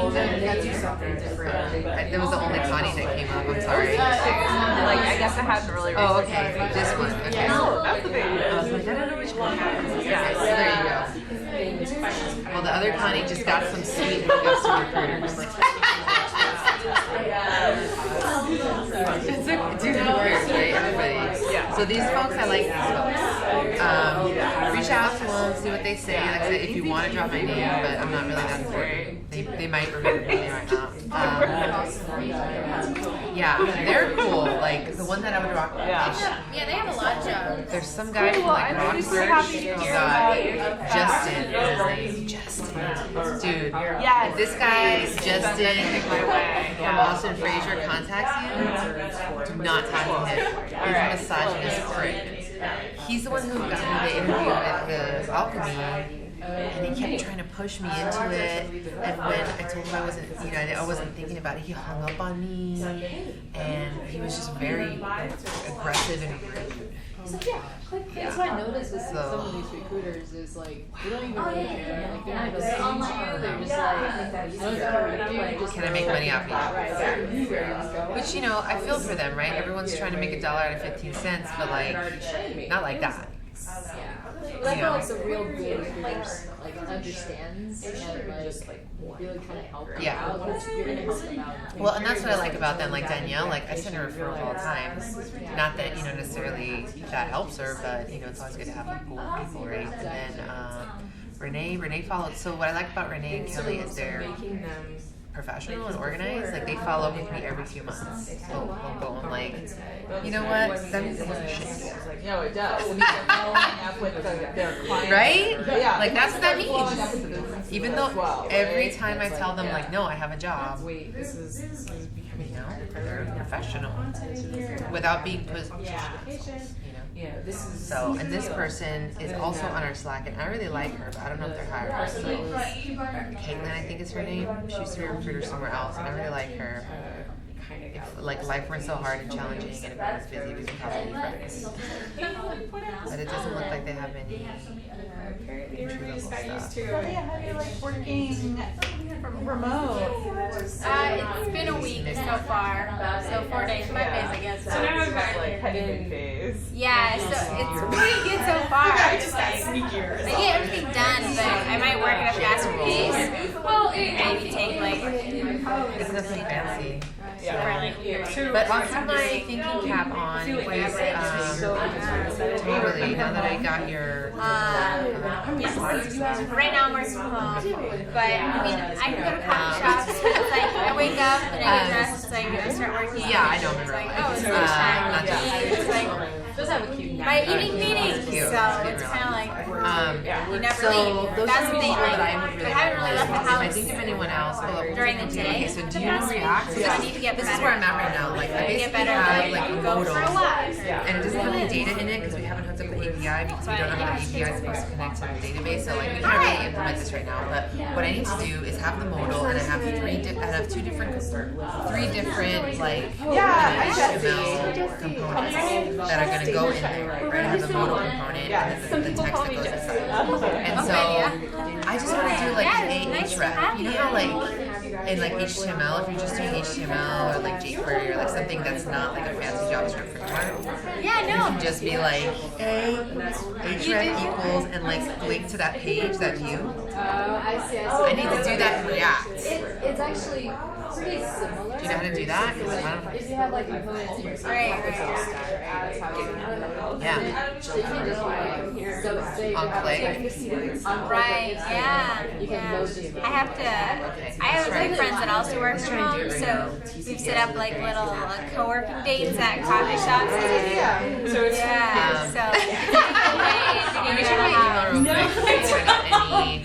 I'm afraid that you have recruiters. I I think Urban Collab also does like day drop-ins for like $10. Job. It's a little more My expensive. email. There's nothing important here. There's nothing but like Maybe me asking if for I'm money. desperate for attention or something. Look, they want like 8 years experience. But That's just like I don't know what that there's just like single sticks. Also, my experience with asking for an entry level. honestly with They just copy and paste the we work wrong because you know that's what page. jobs what is this and you're just like Yeah, some like totally web development. it's like now that I'm not there. What do you work? Like I'm more positive. I can care about just because like somehow the structure of being in the machine is like That would be like a reverse things thing. are like do together. At this point, How's your job search okay, like it's had its ups and downs. I feel like I was kind of like on a down for a little bit, so now I'm like Part-time. Good. Dude, I feel you, man. I really I know, do. it's not For like you. I was like, you don't want me to be honest. Like, I had all these savings. sometimes I was like, I projects. That weren't all my money. yeah. Until I got my job, and now I'm finally able to like put savings away and just. And I'm like, oh my god, if I get fired, I'm totally Yeah. Yeah. Yeah, probably. Yeah. So do you mainly do, you said HTML? I don't know if this could be a thing. It's Angular and it's You never know. You can apply to them before we were like inside.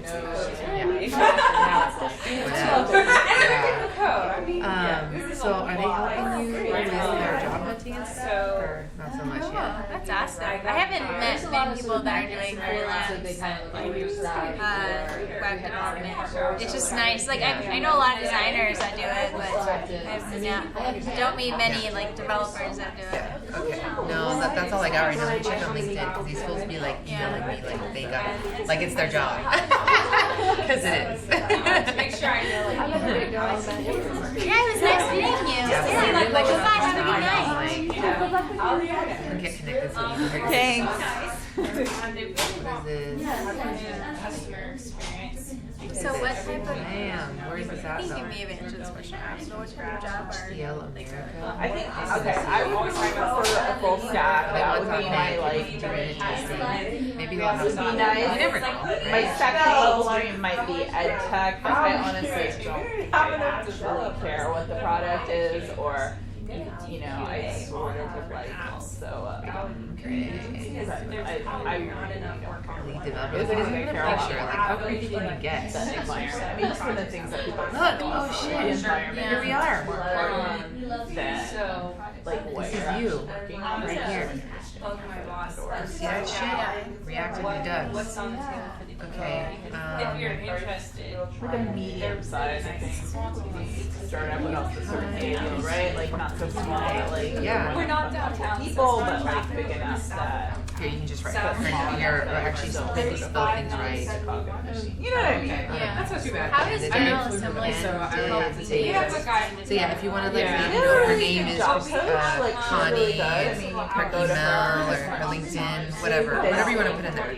They just sort of like forward you jobs that you can also find on your own, or like, you know, prop you up when you're feeling slow. So I mean, most I don't know, it kind of seems like the job market is pretty tough right now. you know, Honestly, like, people people don't seem to mostly get jobs that quickly. It seems to be taking a while. I don't know, are you finding that's true also at Courseware? That people are finding jobs right away, but it's taking a little while? The first 2 weeks They do a are quarterly completely dead, and that's happened pretty much from previous cohorts as well. teams. And So we were like, we need better I've tests. heard, like, we have a We need to make 25 Raspberry jobs Pi, per so we week walk in the door requirement, and it's not a contract for it, so we had to apply and Yeah. like jobs for people. Yeah. Oh my god, Even that is so hard. It is so Like, you hard. must have to apply for some stuff that you know isn't appropriate. I'm to get applying your to all the 25. stuff that I Yeah. know is not appropriate or that I don't want to work for. Yeah. Just to hit a quota. Yeah. What happens if you don't hit a quota? You get an email or, you know, like a gentle reminder. But Get a chance to. then So, you but get I serious. follow Raspberry. Well, that's good though, because that's the only way you're gonna get a job. Did you write her? Yes. What you can do Cool. with it is just. That's also how they get you off their statistics if you're not. Okay, so I don't feel bad now. It's been over a year. Based on the people who do the 25 weeks. You don't do the 25 a week, you have not be. I bought mine on Friday. I heard the only Oh, nice. I did the Kickstarter. I did the way to Kickstarter. kind I of was like, move you through the process is to like cold calling them or finding them on LinkedIn to get to that decision maker. yes. And a lot of our past cohorts people have had really good success with that. Oh, that's a good tip. That's No, what I it's have. pretty much if you don't do that, like 95% of your applications are gonna go to waste. Oh, yeah. If you don't do what? I'm not Follow going up anywhere. with these companies Oh, and try I to am go past their working receptionist on and it. try to get to I the understand it. decision maker. That's about as Either you know. So I. Yeah. This is been my downfall. Well, I'm glad that's all I got, Yeah. but I'm glad I was gave you some stuff. Yeah, that's all I got. Yeah, that's a good code. Okay, because we actually like this shit. Okay, let's do it. All right, so let me just. Is this? I think this thing is running. But it's so depressing. Yeah, it's really hard. What is your name? Sorry, I'm Jessie. Jessie. Connie? Were you Christina? You guys the same cohort? We're the same cohort. Okay, yeah. She just found a job. Oh, she did? Wow, that was really fast. That's great. We have these hiring partners. Clutch Analytics typically hire our guys, and she's really into like Q&A. Yeah, that's her Been here background. tonight, Yeah. so it was like a perfect fit. Do you want to see what I did today? I had a feeling that would help her So a like when you lot, click on actually, it, since she it has been changes a color. QA person before. Right, So right. that's going to be like Exactly. I started off as a for Yeah, I saw. Oh, like the water. Like even Dude, this was a bitch trying to get this shit to be in line. I was like, I wrote a script. I was supposed to be here today. in a very short amount of Beast time. didn't want to stay in line. I didn't have to change the line height. I was like, you're all fucking assholes. Alright. Are you doing mainly friends? She went to the hackathon. Actually, no. I mean, I'm doing front end, but also means like, Because like It's when true. using- Or she might just using be it like, on oh, I JavaScript. gotta jump now. No, I feel like going because I know Yeah. we all had like financial strains coming out of it. So like even some And of like, the I'm definitely struggling. API calls and stuff Yeah, and, require like, a lot of coding. Every you know what I day mean? that goes by, you're just like, I found okay, this really funny. So it's just getting smaller. So It's been crazy. I mean, I have some friends who like understand. When I say like I don't do anything. It's except really nice. Friday nights, sometimes on the weekends. Can't wait for that day to and come. I'll You're gonna learn work out, hate the based spot. on trying to Yeah, no, it's really And other people are just think that I'm like, here's not like this is how you ignoring write them. it. I'm like, This is well, syntax. whatever. Okay, now you're That's gonna a write choice. Java function to make this test pass. And so You I've know? been learning, So, anyways, like, it's sadness. But this is what I did today. I was bullshit CSS. import So was, like, I need to required be root. able I to. get it. Like it's like clicking, like exactly. That's Like this. So it's just same this thing is for me because the- I learned with Ruby first, and then I now What is and then love? Python, Baby, don't hurt and me. then What am I doing right now? Yeah, same thing. I was like require. That's It's yeah, do the same things. Okay, so that's this. How was your other talk?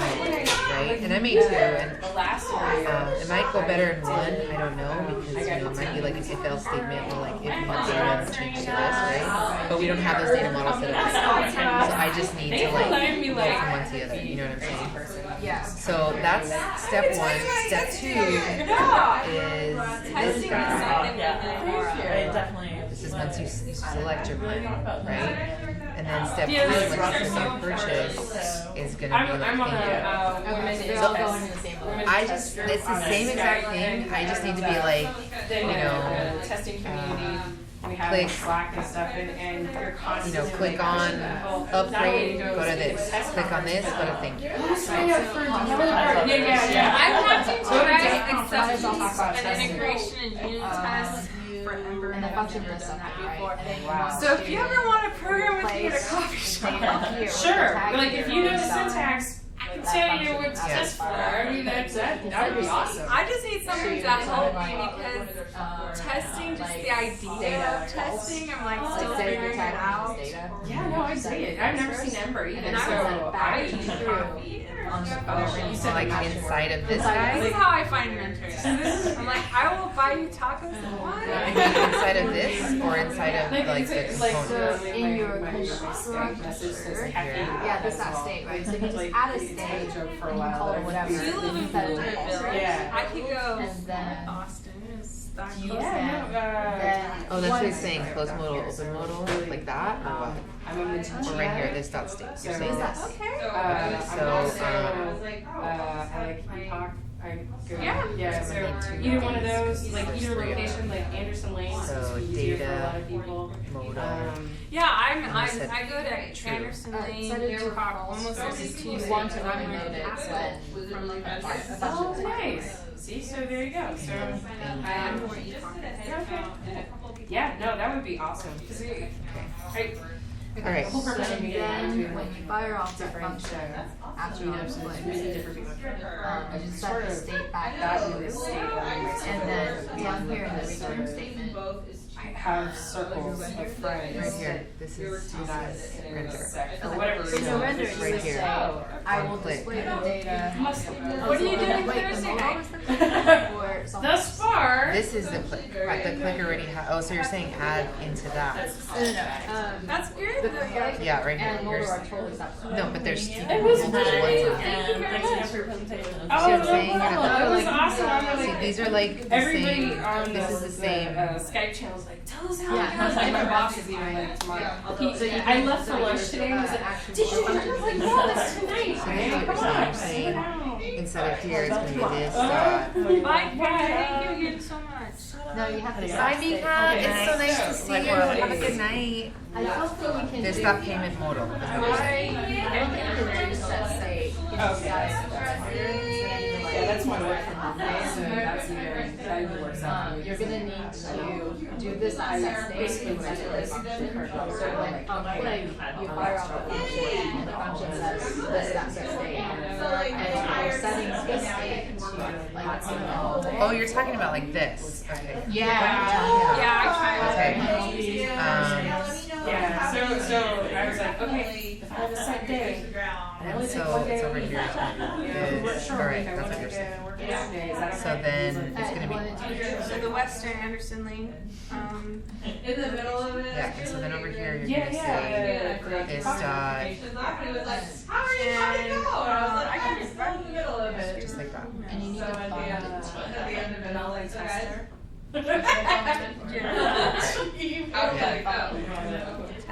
Yeah. I really would appreciate everybody copies dinner. No problem. So what are we saying, like 8 p.m.? Or what time would work for you? 7. Okay. I just wanted to, I didn't know if. I usually do 7 and 9. Okay. I get off at 5:30 usually, but I'll car share with my husband, so we have to pick each other up. Then pick up the dog because she has to daycare. Oh, again, I think No, it was it's true. just that, We use Barking Hound on Josephine. Oh, and how am I gonna do the second one? I'm gonna have to do that in the payment. It's really boring as well, but Actually, yeah, they it's Angular. I can't stop thinking Angular. daycare Yeah, from when I first 7:30 started to 8 Reacting, p.m. I did the same which is thing. awesome. Oh, well. I just figured out how to do Angular. Damn it. Okay, we'll start with that. That is pretty rough. And this is my baby. Oh, Is that a collie? Yeah, she's a Okay. border collie German So Shepherd this is with what you're something saying. Just small. that payment She's total. only 27 That's it, pounds. right? So I was gonna set your state to. Comes up to my knee. Cool. And we don't have any errors. Okay. This is her usual state. Just like try to find a picture of my babies. Oh, wait, you Yeah, gotta, because wait, it's supposed to be hold on click of this. Right, no, you gotta, it's not done yet. So, in your mobile, This is her right now what's smack moving dab at in your mobile? daycare. Oh, this. They post on Facebook every day pictures so you can see what your dog's doing. Yeah. I used to, and then suddenly they were like, my dog, I don't know, they're just naughty or And whatever. this is her most. Yeah, the first one is data plan. The second one is purchase plan. Okay, so, we need to import that to your index. Okay, so now you wanna say in your, So that's Lily. Oh, here they are. I was she's like, it's the wrong actually- one. She's actually. There they are. Okay, yeah. Yeah, she okay, must so, have that, so in your, where's your? she's really good at sticks and Sorry. Okay, so in your mobile, Yeah. you wanna say if this, that state, that, whatever you set it to be true, then vote this, otherwise vote the other. Okay, So so in other in words, here. we're using state to set the state for each component. In this component, you want to do that, or in the other component? Because this is the render function, and you can do that. Yeah, you can do that inside of the render function, you just need the brackets. Yeah, you can do it inside a render function, but I can't do it inside of a component. What do you mean inside this? This is inside of a They're component. Aussie cattle mixes. They're Your mobile is he's using. mixed with chow, and then her Oh, so other it's inside, that's her another besides component. Aussie cattle is It's a like yeah. This is a so this modal component is just empty. Yeah, And she's a this is little smart. my data. He's It's like just the 55 HTML that's pounds, the although component very that I'm loading inside of the. So yeah, I can actually do that. Like you can do this in the render function. Like I could be like if da da da da else da da da da. Like we do that here.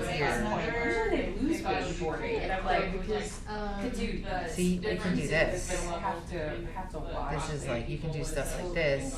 He's very polite. He lets me But- finish eating. so inside of return statement, you can just, I'm hungry. put the bracket.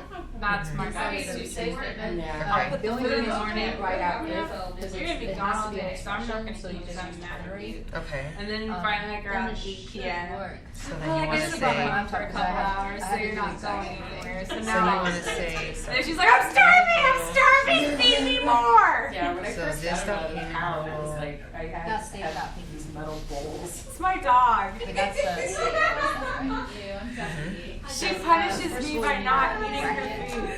And then you're like worried all day. And then she's starving at the end of the day. I'm like, your food was in the bowl all day long. You could have eaten it, but you were here, so I wasn't gonna eat it because I'm punishing you. No, you're just punishing yourself. That's our mind conversation. Just speak through eyes. I always forget But yeah. which Yeah. goes in which order. Is the question mark or At the edge of the kitchen for her to walk away, and then he'll wait for me not to notice, and then he'll go like, and then I'll start hearing crunch. I'm like, Claire, what are you doing? Stop. No, I'm eating her food. One of the girls, Like, you know, we're just kind of real boring. I'm not going to stop. You're not gonna eat all the food. You've already had all the food you've already had today. I guess so. That's what he's doing. Maybe I should do this make it consistent. Otherwise let's get confused. Yeah. Well, she's in good shape. I don't have to worry about her because she won't. Oh yeah, the painting. That's the thing. Like she's been. I just came in to say hi to Free. The Globetrotter. I'm wondering if we should go to Portugal because now Kayla's there. Oh, really? And Haley is in Germany and Randy's getting ready to go to Austria. They're all going to meet together in Austria. Thank you. Yeah, they are. Yeah, very astute of you. What you guys talking about tonight? Well, we had a talk on testing. Yep. This is a QA tester extraordinaire. Learned on duty. Yeah, I joke with the guys that I work with, I'm going to go to my grave never having written a test. I swear to God. I wrote something the other day and I said, who wants to test? This is Dawn. She Yes. has a Ruby on Rails. Nice to meet you. This is Mel. Good to Yeah. meet you. Mel or Melissa, either one. Mel Yeah. the tester is her All right. Twitter. Yep. Cool. Well, I'm sorry I missed it. I never go see Nola, No, so. that's okay. I She- gave a talk on databases. Yeah, with her? No, Oh, here. today, okay. Yeah, well, I told, she wrote me in to sponsor me, and I thought, oh shit, I may as well go. All right, well, I've never gotten to work. Good to see you. Likewise. Say hi. Nice meeting you. I will. No, I didn't. Doing that. The very first day of the Record Thursday. That should be Yeah. Thank you so much for being with me. I really appreciate it because I just need to do it. Yeah. I just need to start, and I think that's the hardest part. I'm like, and so I'm right now in this stop. Okay, I'm gonna be in the first test. Function. So this will be good. I just have to look at it. Yeah, well, you know, and if you can walk me through the syntax and just be like, you know, and I might get annoying with it. Oh, okay. Oh, okay, that'll be cool. So, are you doing any like setting or on your test? The function after on. I don't know yet. Okay. So, And if you can console lock our unit tests are just and that's okay. Stupid unit tests are better than no tests. yes, but no, I mean like they're really stupid. They don't even cover the units they should be covering. Oh shit, we gotta go. Just the controller exists. Yes, just the routing. But Dude, it's 9 o'clock. We gotta get out of here. we're having units on every question. So Yes. right now, my supervisor said she for acceptance. I was Google some like how to type power things. Okay. It might just be a syntax thing. Cool. That's what I've Thank you done. so much. I really appreciate No, it. let me know how that works out, which is, I got an example, so.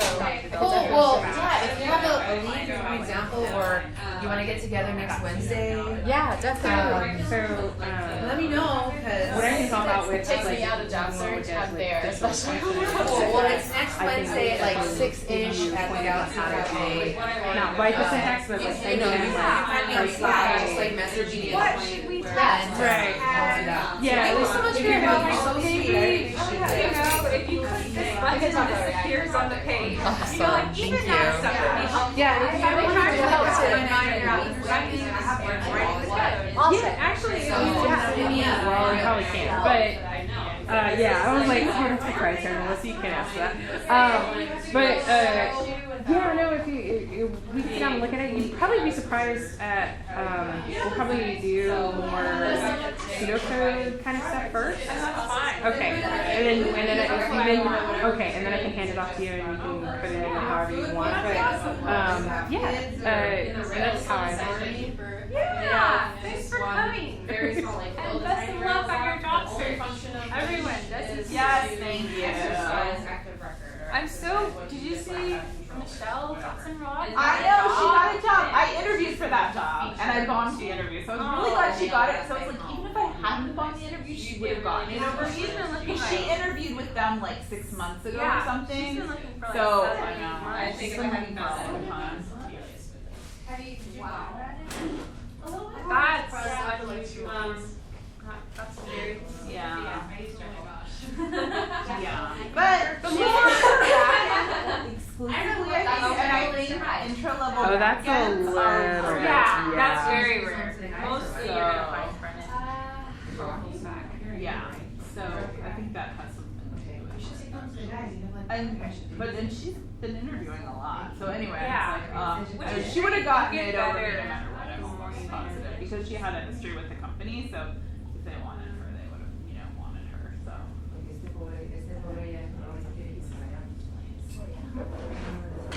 Every interview I got rejected for, now I'm glad I didn't get. Right? I know. I really love where I am. I know. Well, one hears wonderful things about Preston for sure. Oh, you're from Praxton? Yeah, I work at Praxton.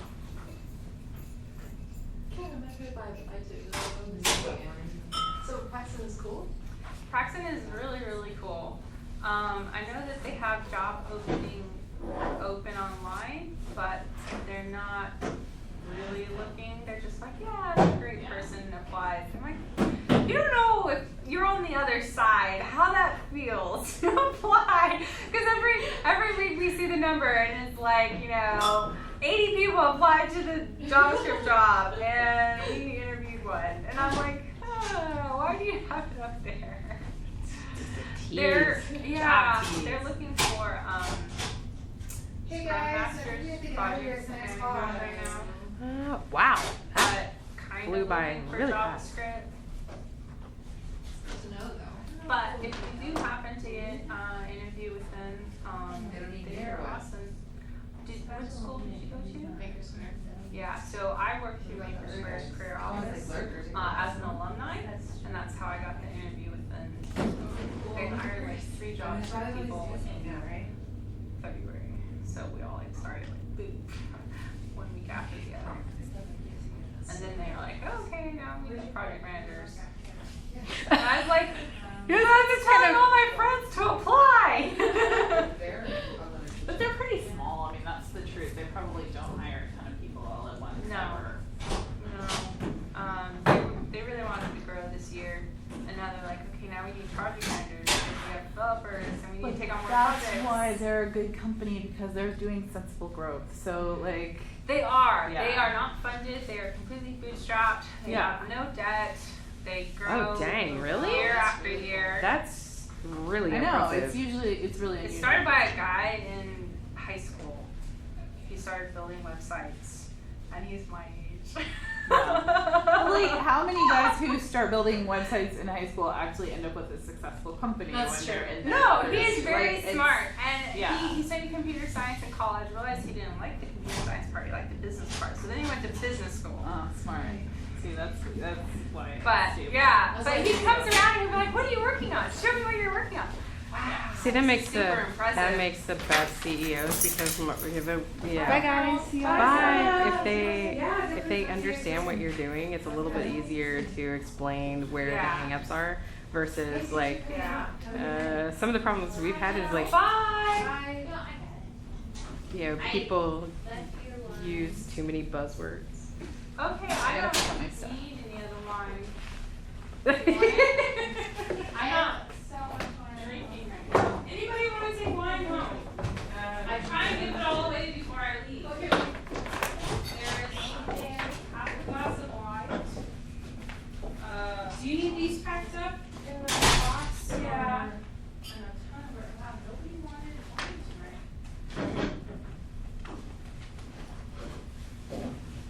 I can eat hot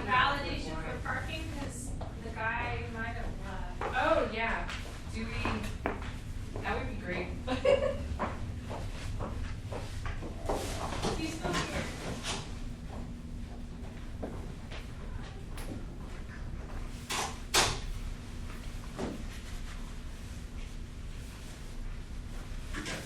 Hi, Melissa. I don't think I met you properly. I'm Jessie. I really Jessie, enjoyed nice this to talk. meet you. And I was actually Thank wondering you. if we could get together sometime. I'd like to sort of Anyone learn else more park about downstairs? QA, 'cause I feel like it's sort of like interesting, but I don't really understand it. Yeah, sure. And I'm actually really interested in learning more about campus learning too, because I'm sort of really interested in the ed tech space. So I just would love to sort of pick your brain a little bit. Yeah, catch me on, do you Twitter at all? Yes, I followed you during the thing. Okay, awesome. Yeah, just tweet me. I'm usually available in the evenings on weekends. And just set something up and Yeah, that would be great. yeah, whatever's flexible for your schedule. Yeah, perfect. Thank you. I'll be in touch for sure. Cool. So does anyone want a bottle of Brooklyn? I'm serious. I'm not. Because I'm on a detox and my next baptizing on a detox. So it's not just wine. It's not just wine. Well, grapes was on my food sensitivity list, so I can't. Oh, man, that's sensitive. Oh, are you doing like a elimination thing right now? Yeah, I've been on it for a month. I lost 10 pounds. Wow. Yeah, You were already like gluten free, right? I was gluten free for the last Are you 3 also years. yeast free, oats free? One of my coworkers has, she called it leaky gut. I have leaky gut. Yes. Okay, so she LGS, can't gut do syndrome. yeast fermentation, vinegar, apples, anything just Yeah. about. Yeah, because she has candida. That's what I have. Okay, I don't know. Yeah, so candida feeds off of sugar and yeast and all of that stuff, and it's a bacteria, and it's not the good bacteria, it's the bad bacteria, and so it tunnels through your stomach walls, and that's how you get leaky gut. Are you also taking, probiotics and stuff? No, I'm taking an antifungal, so I can't do probiotics to kill the probiotic as well as the bacteria. Oh. So right now it's just that, and then once I'm off that, then I can do a probiotic. She's doing probiotics. That is 2 months. But she said she's lost weight. Yeah. She's very limited as to what she needs. Yeah. Today I ate turkey and eggplant and Beltars. That's what I can eat today. Every day it changes. So tomorrow I can eat beef and spinach and beets. So do you get to add things back into your diet or? After 3 months, I get to add 1 thing a week, and I have 52 things on my list. So it's gonna be another year. Oh, wow. Yeah. So who wants wine? Because I can't take it. Sorry to hear that. Bye guys. Bye, Jessie. Thanks for the wine. Do you need a hand with anything? Well, I used to Uber, but now I don't have Uber. Anyone live south? No. What do you need, sis? Oh, do you need a ride? I'll give you a ride. You sure? Yeah, absolutely. How far south are you talking about? Riverside and 35. Oh, that's not bad. That's Yeah, I like can across do the that. street. I was thinking like, don't take me to Butte or something, I'll get lost. No. Do you want me to put the t-shirts in the box or? Yeah, the teacher's still in the Oh, front. okay, I'm more there than you go. happy to give you a ride. Thank you. I appreciate that. Are you going to the Elevest thing tomorrow? I am. It's so funny how there's so many tech things going on. So tonight I was gonna do the awesome, tech and food, like, no way I'm doing this, I can't do that. And then I realized it was in the same building, I was like, maybe I can do it. There's something literally Yeah, almost every day. right. Yeah, and I'm terrible because I mostly only go to Women Who Code stuff, and I feel like I miss out on the other meetups, but you can't do everything, right? This stuff has to be well, I will see you on Thursday then. Yeah, and I really appreciate you making time. That's awesome. No problem. It gives me a chance to, put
want to subject you to Yeah, that. I mean, sometimes it takes like 20 minutes for them to come pick you up.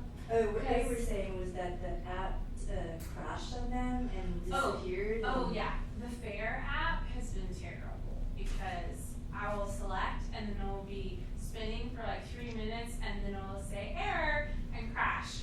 And I'm like, And he was saying that he was in the car with the guy, so thinking he'll start it back up and get the same guy because he was right there, and he got somebody miles away. I was like, well, that's yeah, not because very it's good. not geolocation,